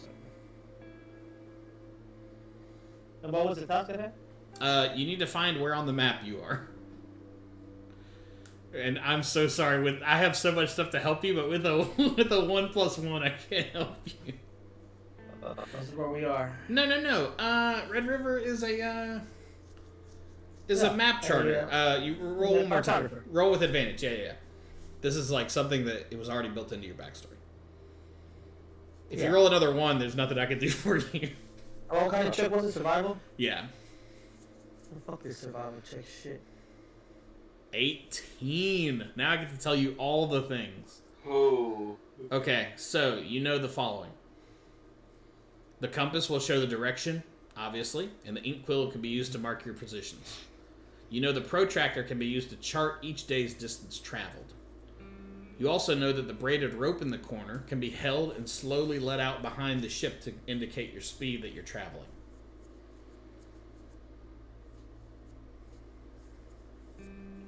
So you would need to do all those things. Not really, but yeah. But you, and then missing from that, I assume there's a point in the map where you were previously where. Mm-hmm. Yeah, he's got a spot where he thinks you are now-ish. Point in time. Yeah. Mm-hmm. This is where you were. This is our measurement a day ago. Yes, exactly. These are the coordinates. Right. So then I take the heading measurements and the speed measurements. And I take into account how long we've traveled for. Do some simple kinematic math in there and figure out that we have moved this many leagues or miles, whatever we measure out here, in this general direction. So then I kind of shade in an area of the map where I think we are, and then I double check my numbers one more time. We are the result of your efforts. We're going to make another survival check. But since you used all the tools correctly, you're going to add 3 to the result. And since you used all the tools, you'll have advantage on the roll as well. But this is a high number. I'll just tell you, you need to get at least a 14 to get full success on this. Oh my God! You rolled another one. Look at this shit. You get one more though. You get another one. Oh, okay. This is the kind of sailor I am today. For fuck's sakes.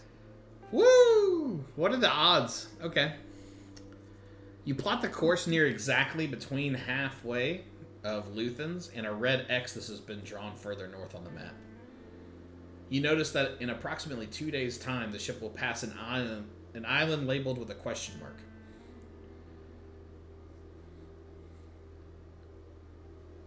Dugan's chambers are tight and less than 6 feet in any direction. You're just looking around now that you sorted it out in time. There are pillows and a padlocked chest underneath his cot. He's not back yet, but you know he'll be back in a few minutes. Is there anything you want to do in here, or are you cool? I have access to his room. Mm-hmm. I like Dugan and I are tight. Yeah, I thought you guys had a nice like kind of moment. I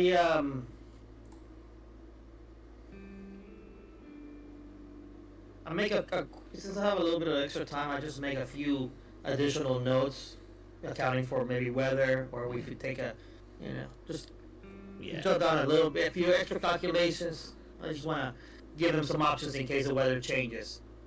And you kind of clean up. He's been like, the work he's done has been kind of like scrawled, and like he doesn't have great penmanship, so you kind of clean it up. Yeah. Clean it up, and then I just take inventory of the maps that we have on board, because that knowledge may be useful later. Maybe trace a few of my own, whatever. Add to my records for later. Dugan appears in his chamber, and he gives it a long look, and like you can kind of clearly know that he doesn't fully know what he's doing. You suspect that maybe the navigator who used to do this like isn't there anymore. He thanks you gruffly, with a quiet hand on your shoulder, and leaves. If you weren't already proficient with navigator's tools, I would say let's like get closer to that, but you already kind of know how that works, just based on what your dude's deal is. Yeah. Who is working on the oarsman?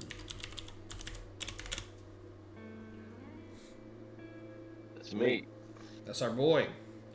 Aldar.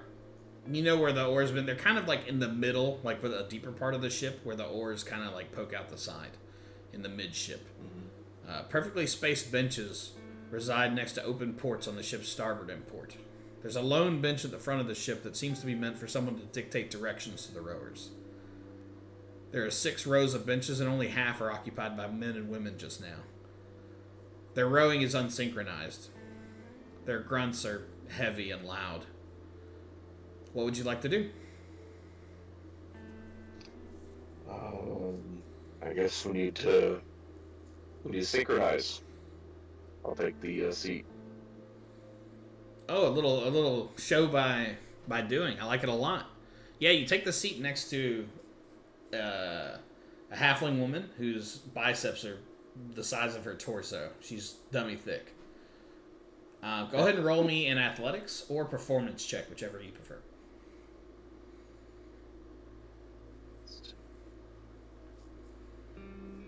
Athletics.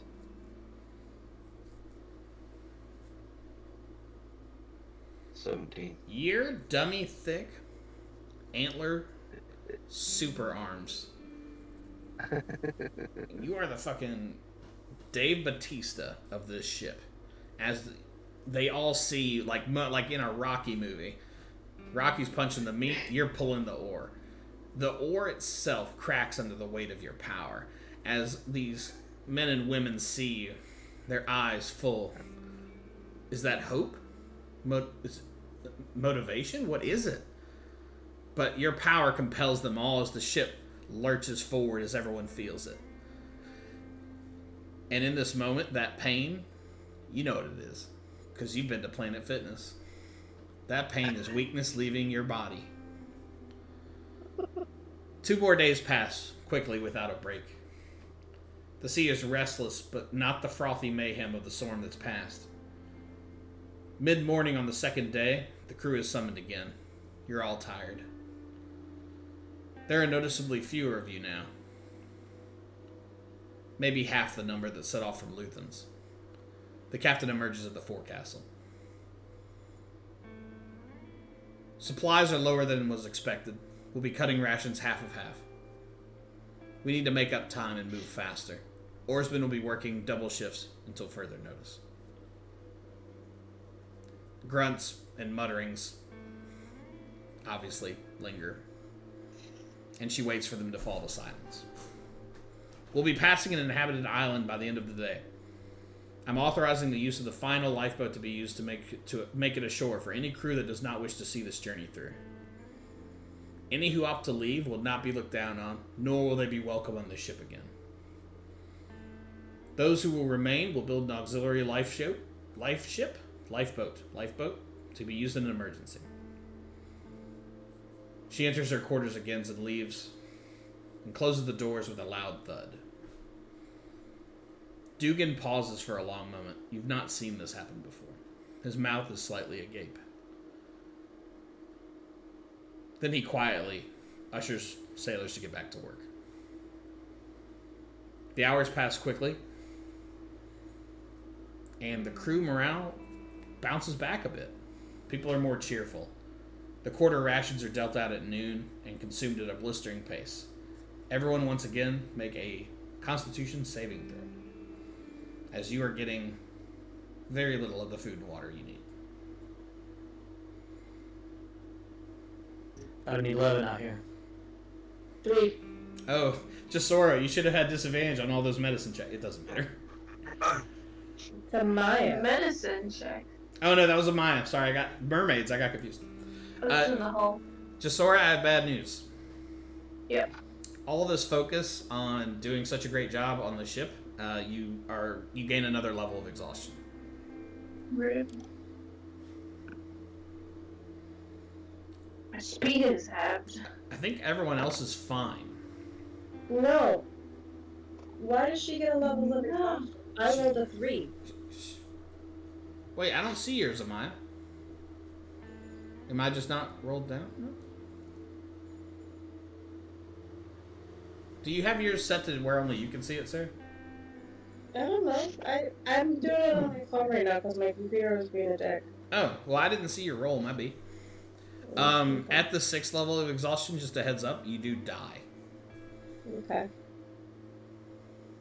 So Wait. I'm going to exhaust it, right? Level 1, yeah. Okay. I rolled an 11. You're good. Red River, Angus, and Aldar are good.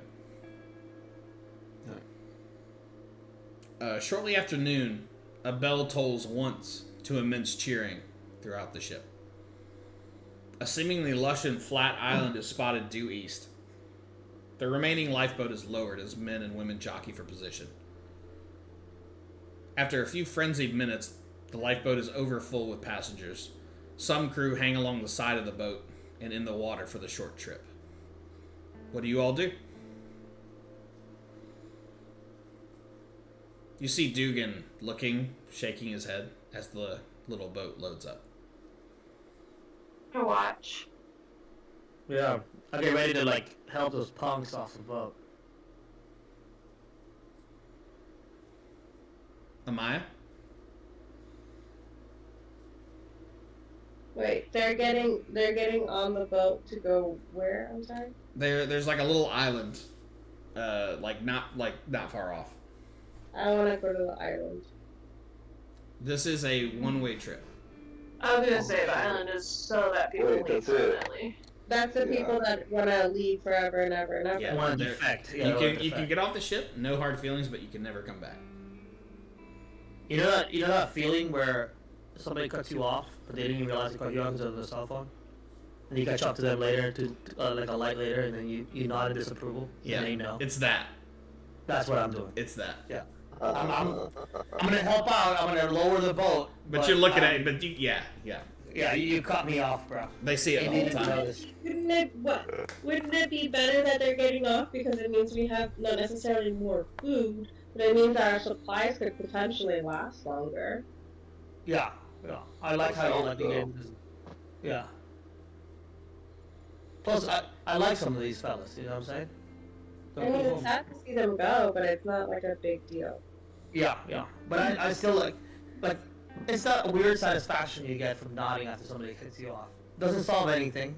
But it feels good. I'm righting the world. I'm returning a little bit of karmatic justice back into this fucking thing. QuinnHarder.com. I need to hear from each person to make sure that everyone understands what the decision they're making is. Angus? Yes, we're staying on the boat.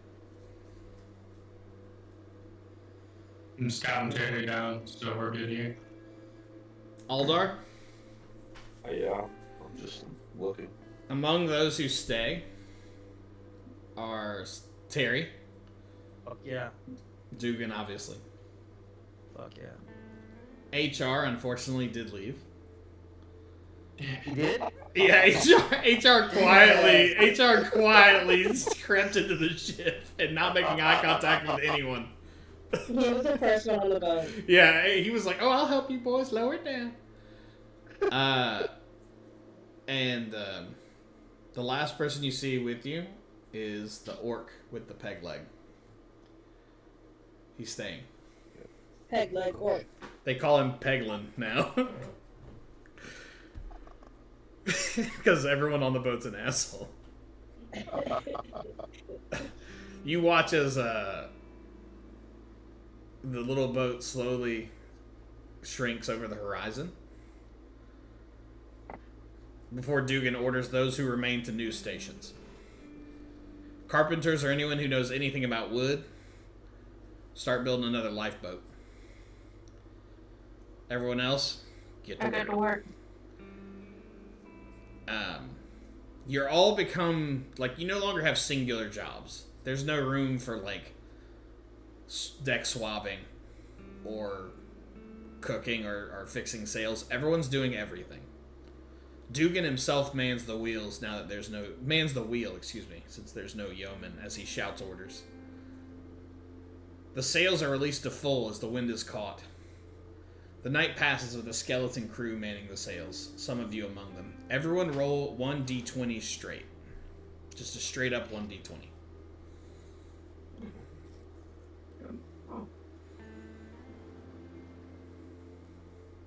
Oh, Sarah, I finally saw your constitution save just now. Oh, okay, good. It just popped up on mine. Natty! Aldar is thrown overboard to be sacrificed to the gods of the water. No. He is the god of the water. He is the god of the water. Good news for some people. Stand by. Who rolled even?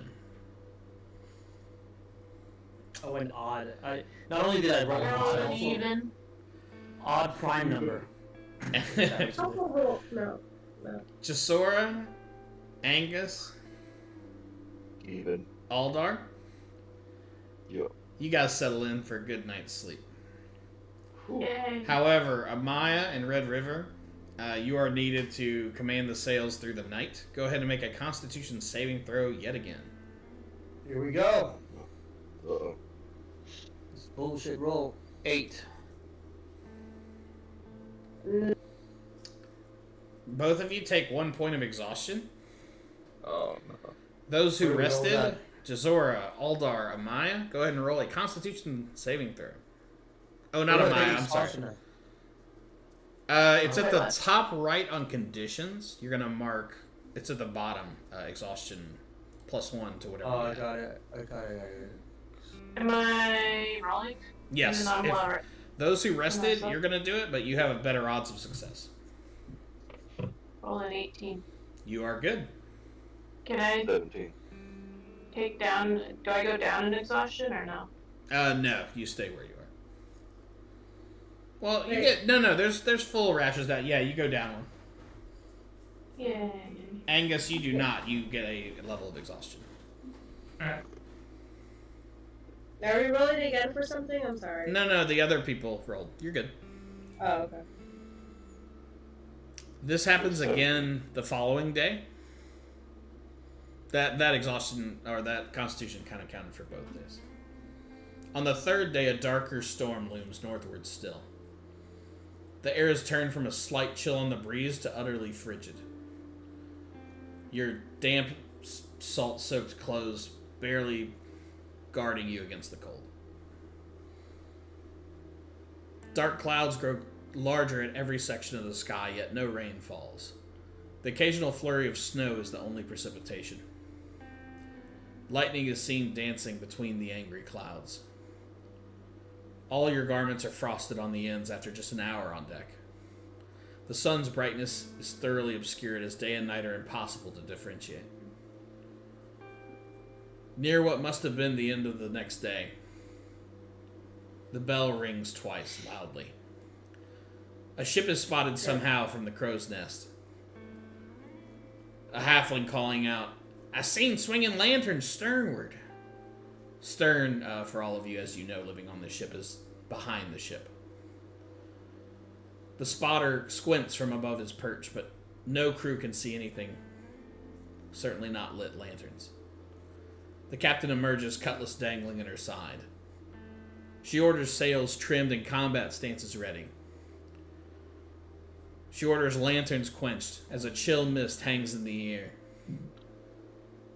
Many on deck are shivering in the quiet. Every able man and woman is standing on the deck now. Suddenly a crash. A barrel drops from the sky, crashing into the center of the deck, nearly missing a fellow sailor.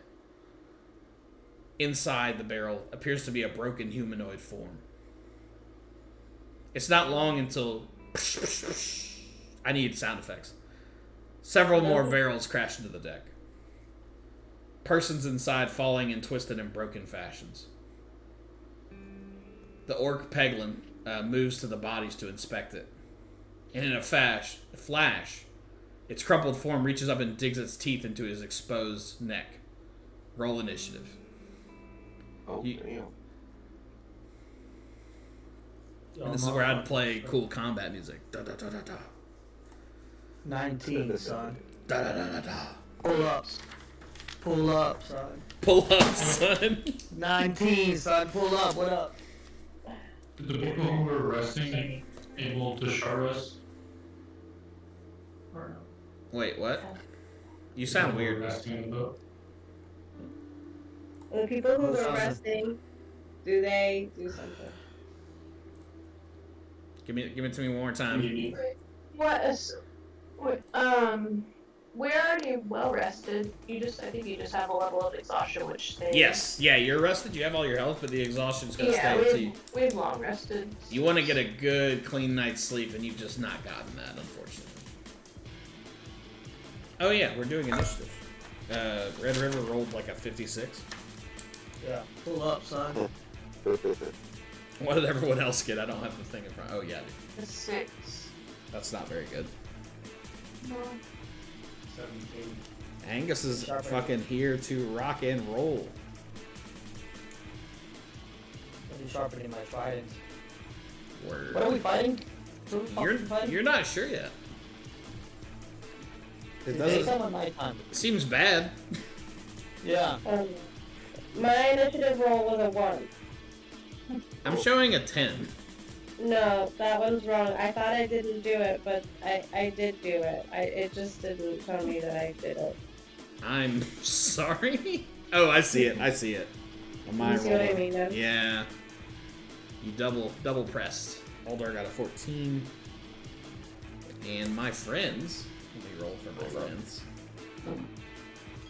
I call them Little Jer. Oh, they're fucking garbage. Okay. Oh, fuck, really? Pull up. Pull up.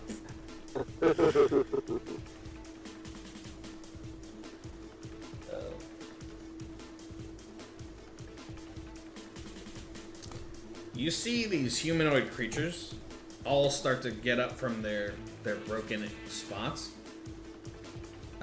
There are several of them, but the ones in your immediate vicinity, there are 5 of them. There are dwarves, humans, halflings, mermaids, but they seem unalive. It is Red River's turn. What would you like to do? Remember, you guys, I know it's hard because we don't have a space, like a physical space to look at, but you're on a pirate ship, so there's a mast, there's rigging, there's ropes all around, there's a railing, and there's obviously an egress to go further into the ship. These fools, we're on their ship or they're on ours? You're on, yeah, they have landed on yours. These barrels came out of the sky. Literally, they pulled up. They pulled up on your ass, yes. Alright. And as far as we know right now, it's 5-on-5 engagement. Yeah, and as you're looking at them, like, they're the one closest to you is like a large human former person whose jaw is like unhinged on one side, like hanging. I'm getting zombie vibes from this fella. Alright. First things first.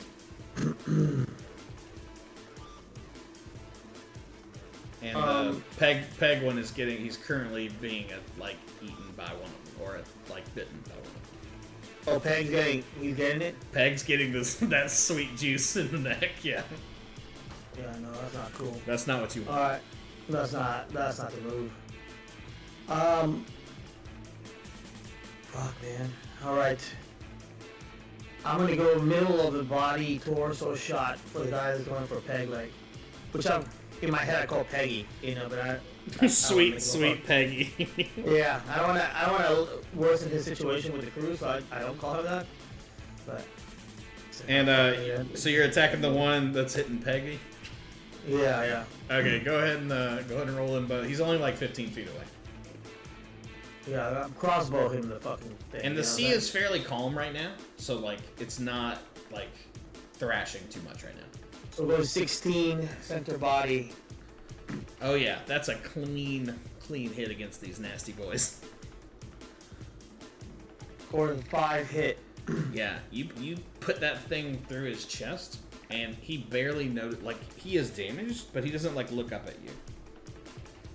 He just keeps rah! He's trying to eat that thing. That is wait, what did you roll? 5 damage. Oh, 16, and 16 to hit. Yeah, you definitely hit. Sorry, I had a moment there. Anything else you'd like to do? You're still like 10 feet away from him. There's a couple of them in most directions. You're not surrounded though. I am I'm taking like a couple steps back and just, you know, getting my bearing here to see how the battle will unfold. Yeah. It's early. You were the first one to kind of act, and it's still early for sure. Yeah. It is Angus's turn.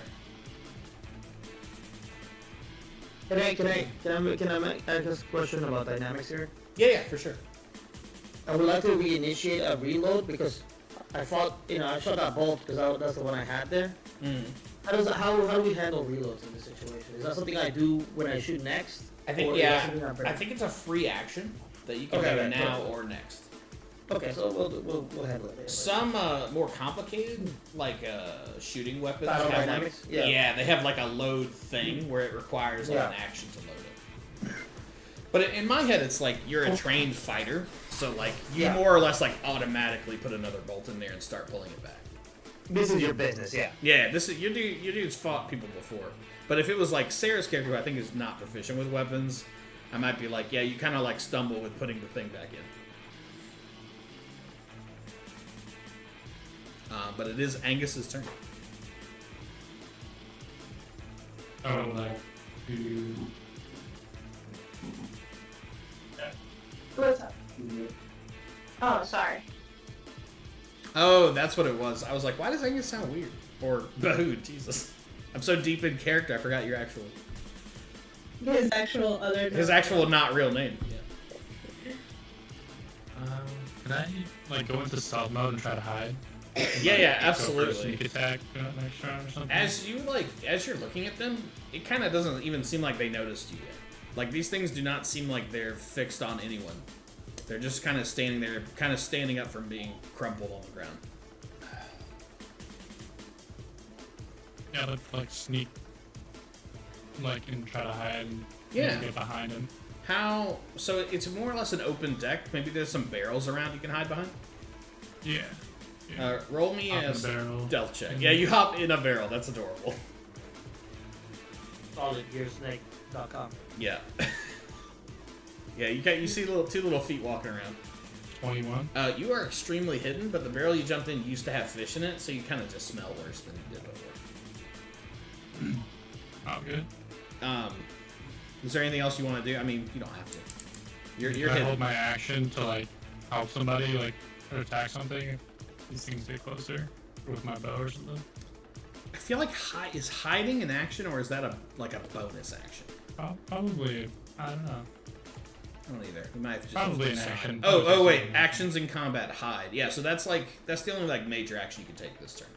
Yeah. Alright. But that's cool. There's no shame in that game. When you get that sneak attack damage, the zombies will not be laughing. Speaking of laughing, it is Aldar's turn. As Aldar, your breath, you could see it turning into mist on the wind, and you are muted, so you may have had to go get a kid. I think I heard children possibly, so he might have stepped away. He Aldar like lets out a huff and grabs his great sword with both hands. I'm gonna channel MC for a second.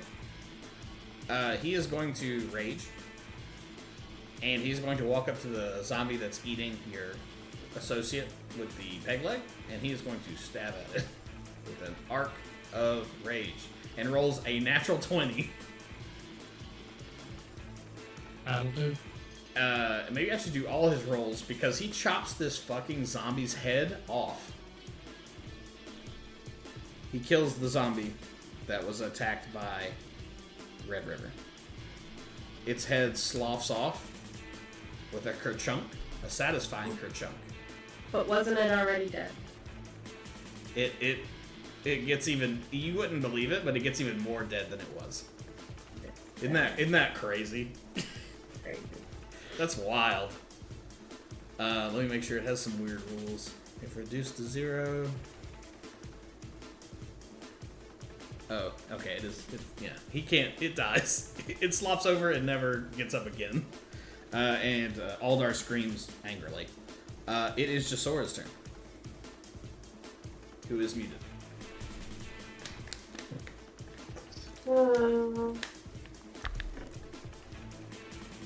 Are they all standing like in In area? my head, they're kind of sporadically scattered. Like they're about 5-10 feet from each other, and there's 4 of them now. Peglin is like crying to himself and like clutching his neck. Are they standing amongst us? Yeah, they're like interspersed between all of you. Okay. Mainly just wondering if I changed the, what is it called? Like if I made the ground, what is it? Like if I did entangle on the ground, would it affect us? Is it all creatures in an area, or is it can you like select who it hurts? I don't Grasping remember. weeds and vines sprout from the ground in a 20-foot square. They turn it into difficult terrain. A creature in the area when you cast a spell must succeed on a strength saving throw or will be restrained. That unfortunately means everybody. All of us. The good news is that will include all the zombies. The bad news is it will include all of your friends. Yeah. Okay.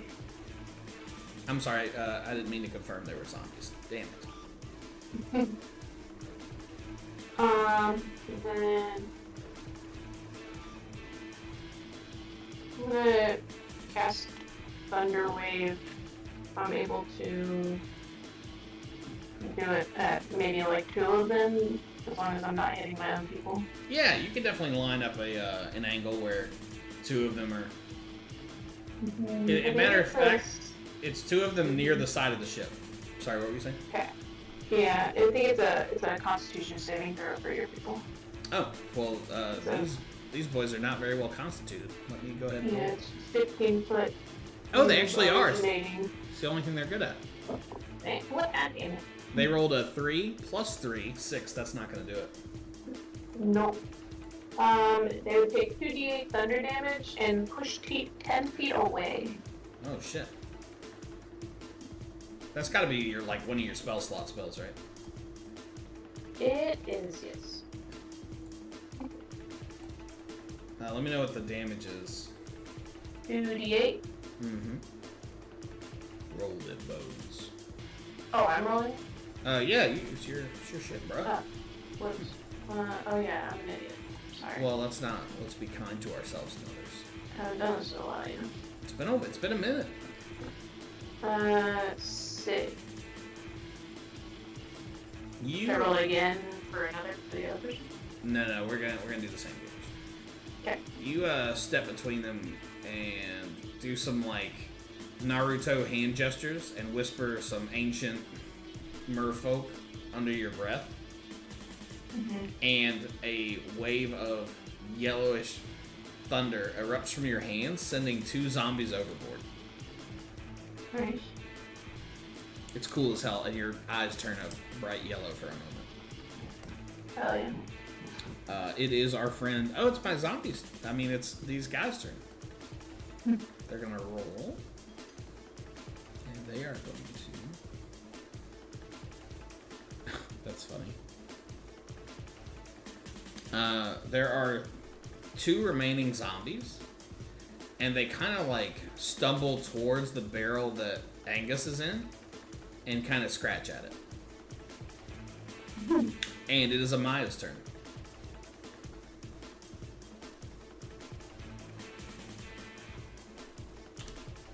Amaya, you are muted if you are talking. I'm going to do an acid spell. It's not good. It's not very nice. I'm gonna hurl a bubble of acid. It's on a verbal, so I have a thing that I want to say. When that one happens, anyways. It's douse yourself and repent. Jesus. That's what activates. So I'm assuming those 2 are not within. Those 2 zombies that are left over are not within 5 feet of each other, right? Yeah, they are. They're kind of like both around Angus's barrel. Okay, then I choose those 2 zombies, and they have to succeed a dexterity saving throw. Oh. 12. These boys aren't very dexterous, but I will roll it. They have a -2, and they rolled a 9 -2, 7.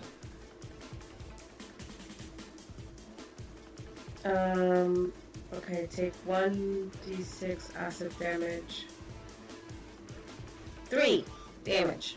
One of their knees melts off, and I don't want to get graphic, but the other one, like, its clothes go away, and you can see its bits. Yeah, just censor. We'll censor that for the when they make an anime out of this. We'll censor that. It is My Red River's turn. just a little side note. My fellow, a little backstory. My fellow's never been around merfolk before, Mm-hmm. but magical merfolk, even less so. Oh yeah. So Yeah, you stab a Maya in the face. He hasn't seen a lot of magic that's being done in front of him. Mm-hmm. And he likes it. He's jazzed up. Oh, okay. He's like, into it. This he's like, this is some cool shit. These people are cool. Yeah. You know what I'm saying? Yeah. I like Yeah. that. This motherfucker's cool. Like I need to keep these people alive. Yeah, I like these folks. Yeah, we'll Yeah. keep them around. I think I'm gonna hang with them because I didn't know if I was gonna hang here for a while or not. But I'm starting to like these fucking folks. Hell yeah. Yeah. Anyway, are they all dead? I feel like they're all dead. There are 2 alive still. Those that got burned up with acid, they're still alive. They're still alive. Mm-hmm. All right. They are burned I up. haven't. I haven't done this in a minute, but I figured it's a good time for it. I'm gonna get the one that still has clothes on. I'm chucking my trident at the fucking thing. Hell yeah. I'm chucking it. I like a good trident chuck. Yeah, I want to chuck that fucking thing out there. I just want to flex that muscle. I feel like it's the right time for it. Mm-hmm. I feel confident that I can make the throw. So I position You're like myself. Leonidas at the end of 300. Yeah, it's the exact same fucking thing. Except I spell my name. It's separated. It's Leo and then Nidus. Yeah, it's totally different. no copyright issues here. No copyright issues and squintharder.com. Yeah, it's beautiful. As your trident, it does in fact impale this gentleman. Go ahead and roll damage.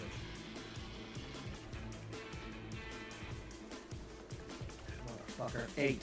Yeah, that 8, it stinks him up real good.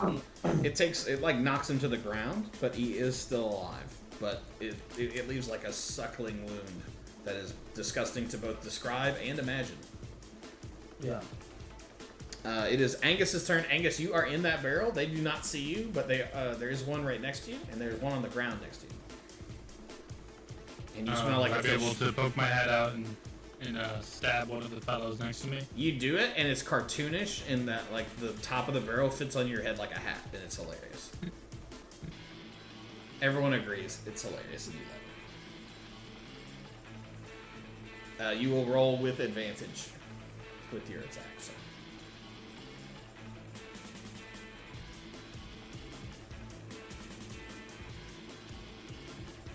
Or you can just kind of try and talk to him. Like, no one stopped and asked what the zombies are here for. I don't really want to find out. Oh, no. Okay. They crashed from crates. They don't even know why they're. They fell from the sky. They don't know what's going on. They don't know. They don't didn't know. choose that life. That No. life chose them. They woke up in a barrel and unlife happened to them. We're helping them as a matter of fact. But dude, you can roll with advantage to try and get a crit. Oh, what are you hitting with? You're hitting with the rapier? Yeah. I like that. Yeah, 14 does hit, and actually a 10 also hits. These guys are, they're not very good at getting out of the way of things. 11 plus sneak damages. I think sneak's another 1d6. Rogues are nuts, dude. 16. 16? Yeah. Which one do you attack? The one that was standing The or the one one that's standing up. Yeah. How would you kill this thing, would you say? I want to swoosh his body in half, you know what I mean? So his like bottom half is just kind of still running and his top half is It's like an episode of Yeah. Scooby-Doo as you chop, Yeah. if you sever this gentleman in half, and his legs run off the side of the ship, and his like gaping maw is opening and closing more and more slowly until it stops entirely. And you're filled with a mixture of pride and disgust that is kind of hard to describe on a podcast, but I'm going to send you a few paragraphs later this week so you can kind of gestate on what you've done.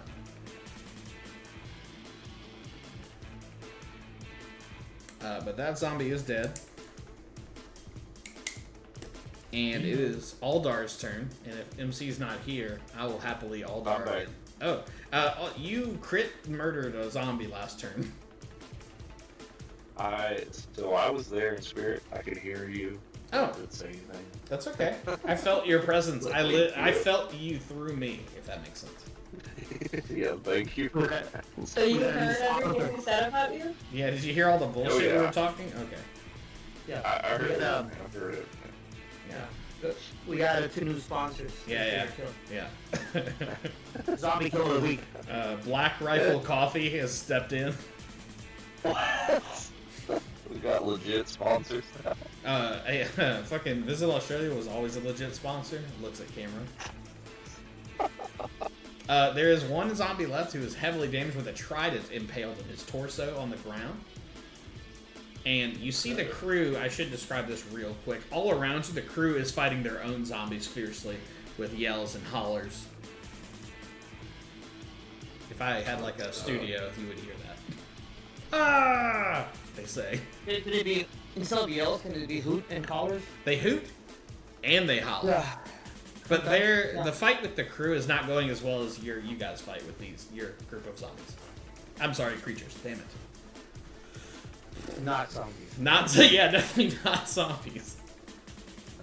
You know how, like, can we take a quick aside? You know how in zombie movies and shows they don't call them zombies? Yeah. Walkers or whatever. Anyway. Zombie light plus Yeah, plus. right. Sleepers. Those sleepers, those clickers. What do they call them in Zombieland? They call them. I think T-1000s. I think they do Yeah, call yeah, them. yeah. Oh yeah, you're right. You're right. And they call them bolts. Usain Bolts. Yeah. Bolts, yes. That's Albuquerque. And Kirk and what's his name? Not Santa Fe.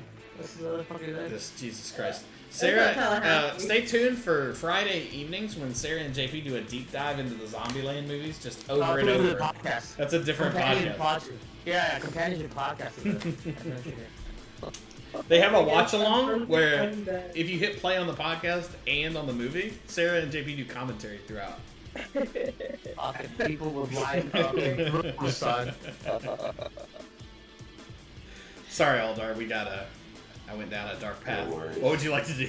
I'll throw my hand axe at the last minute. Oh, and you are enraged as well. I think that alters some of the stuff you can do. Yes. You go ahead and roll them bones to hit with that sweet sticky hand axe. You do have advantage on the attack as well. Oop, I don't know if I rolled it, but If you didn't, we just roll again. A 15 does strike. Okay. As this hand axe goes end over end and embeds into the back of this poor sweet bastard's soul as the zombie is murdered. I mean, this creature is murdered. And it stops moving. For a moment, you can hear the fighting all around you, the other crew, and poor Peglin has stopped moving. The fight is, you guys are assist. Some of the crew you can see lying on the deck of the ship, but there are fewer and fewer bad creatures.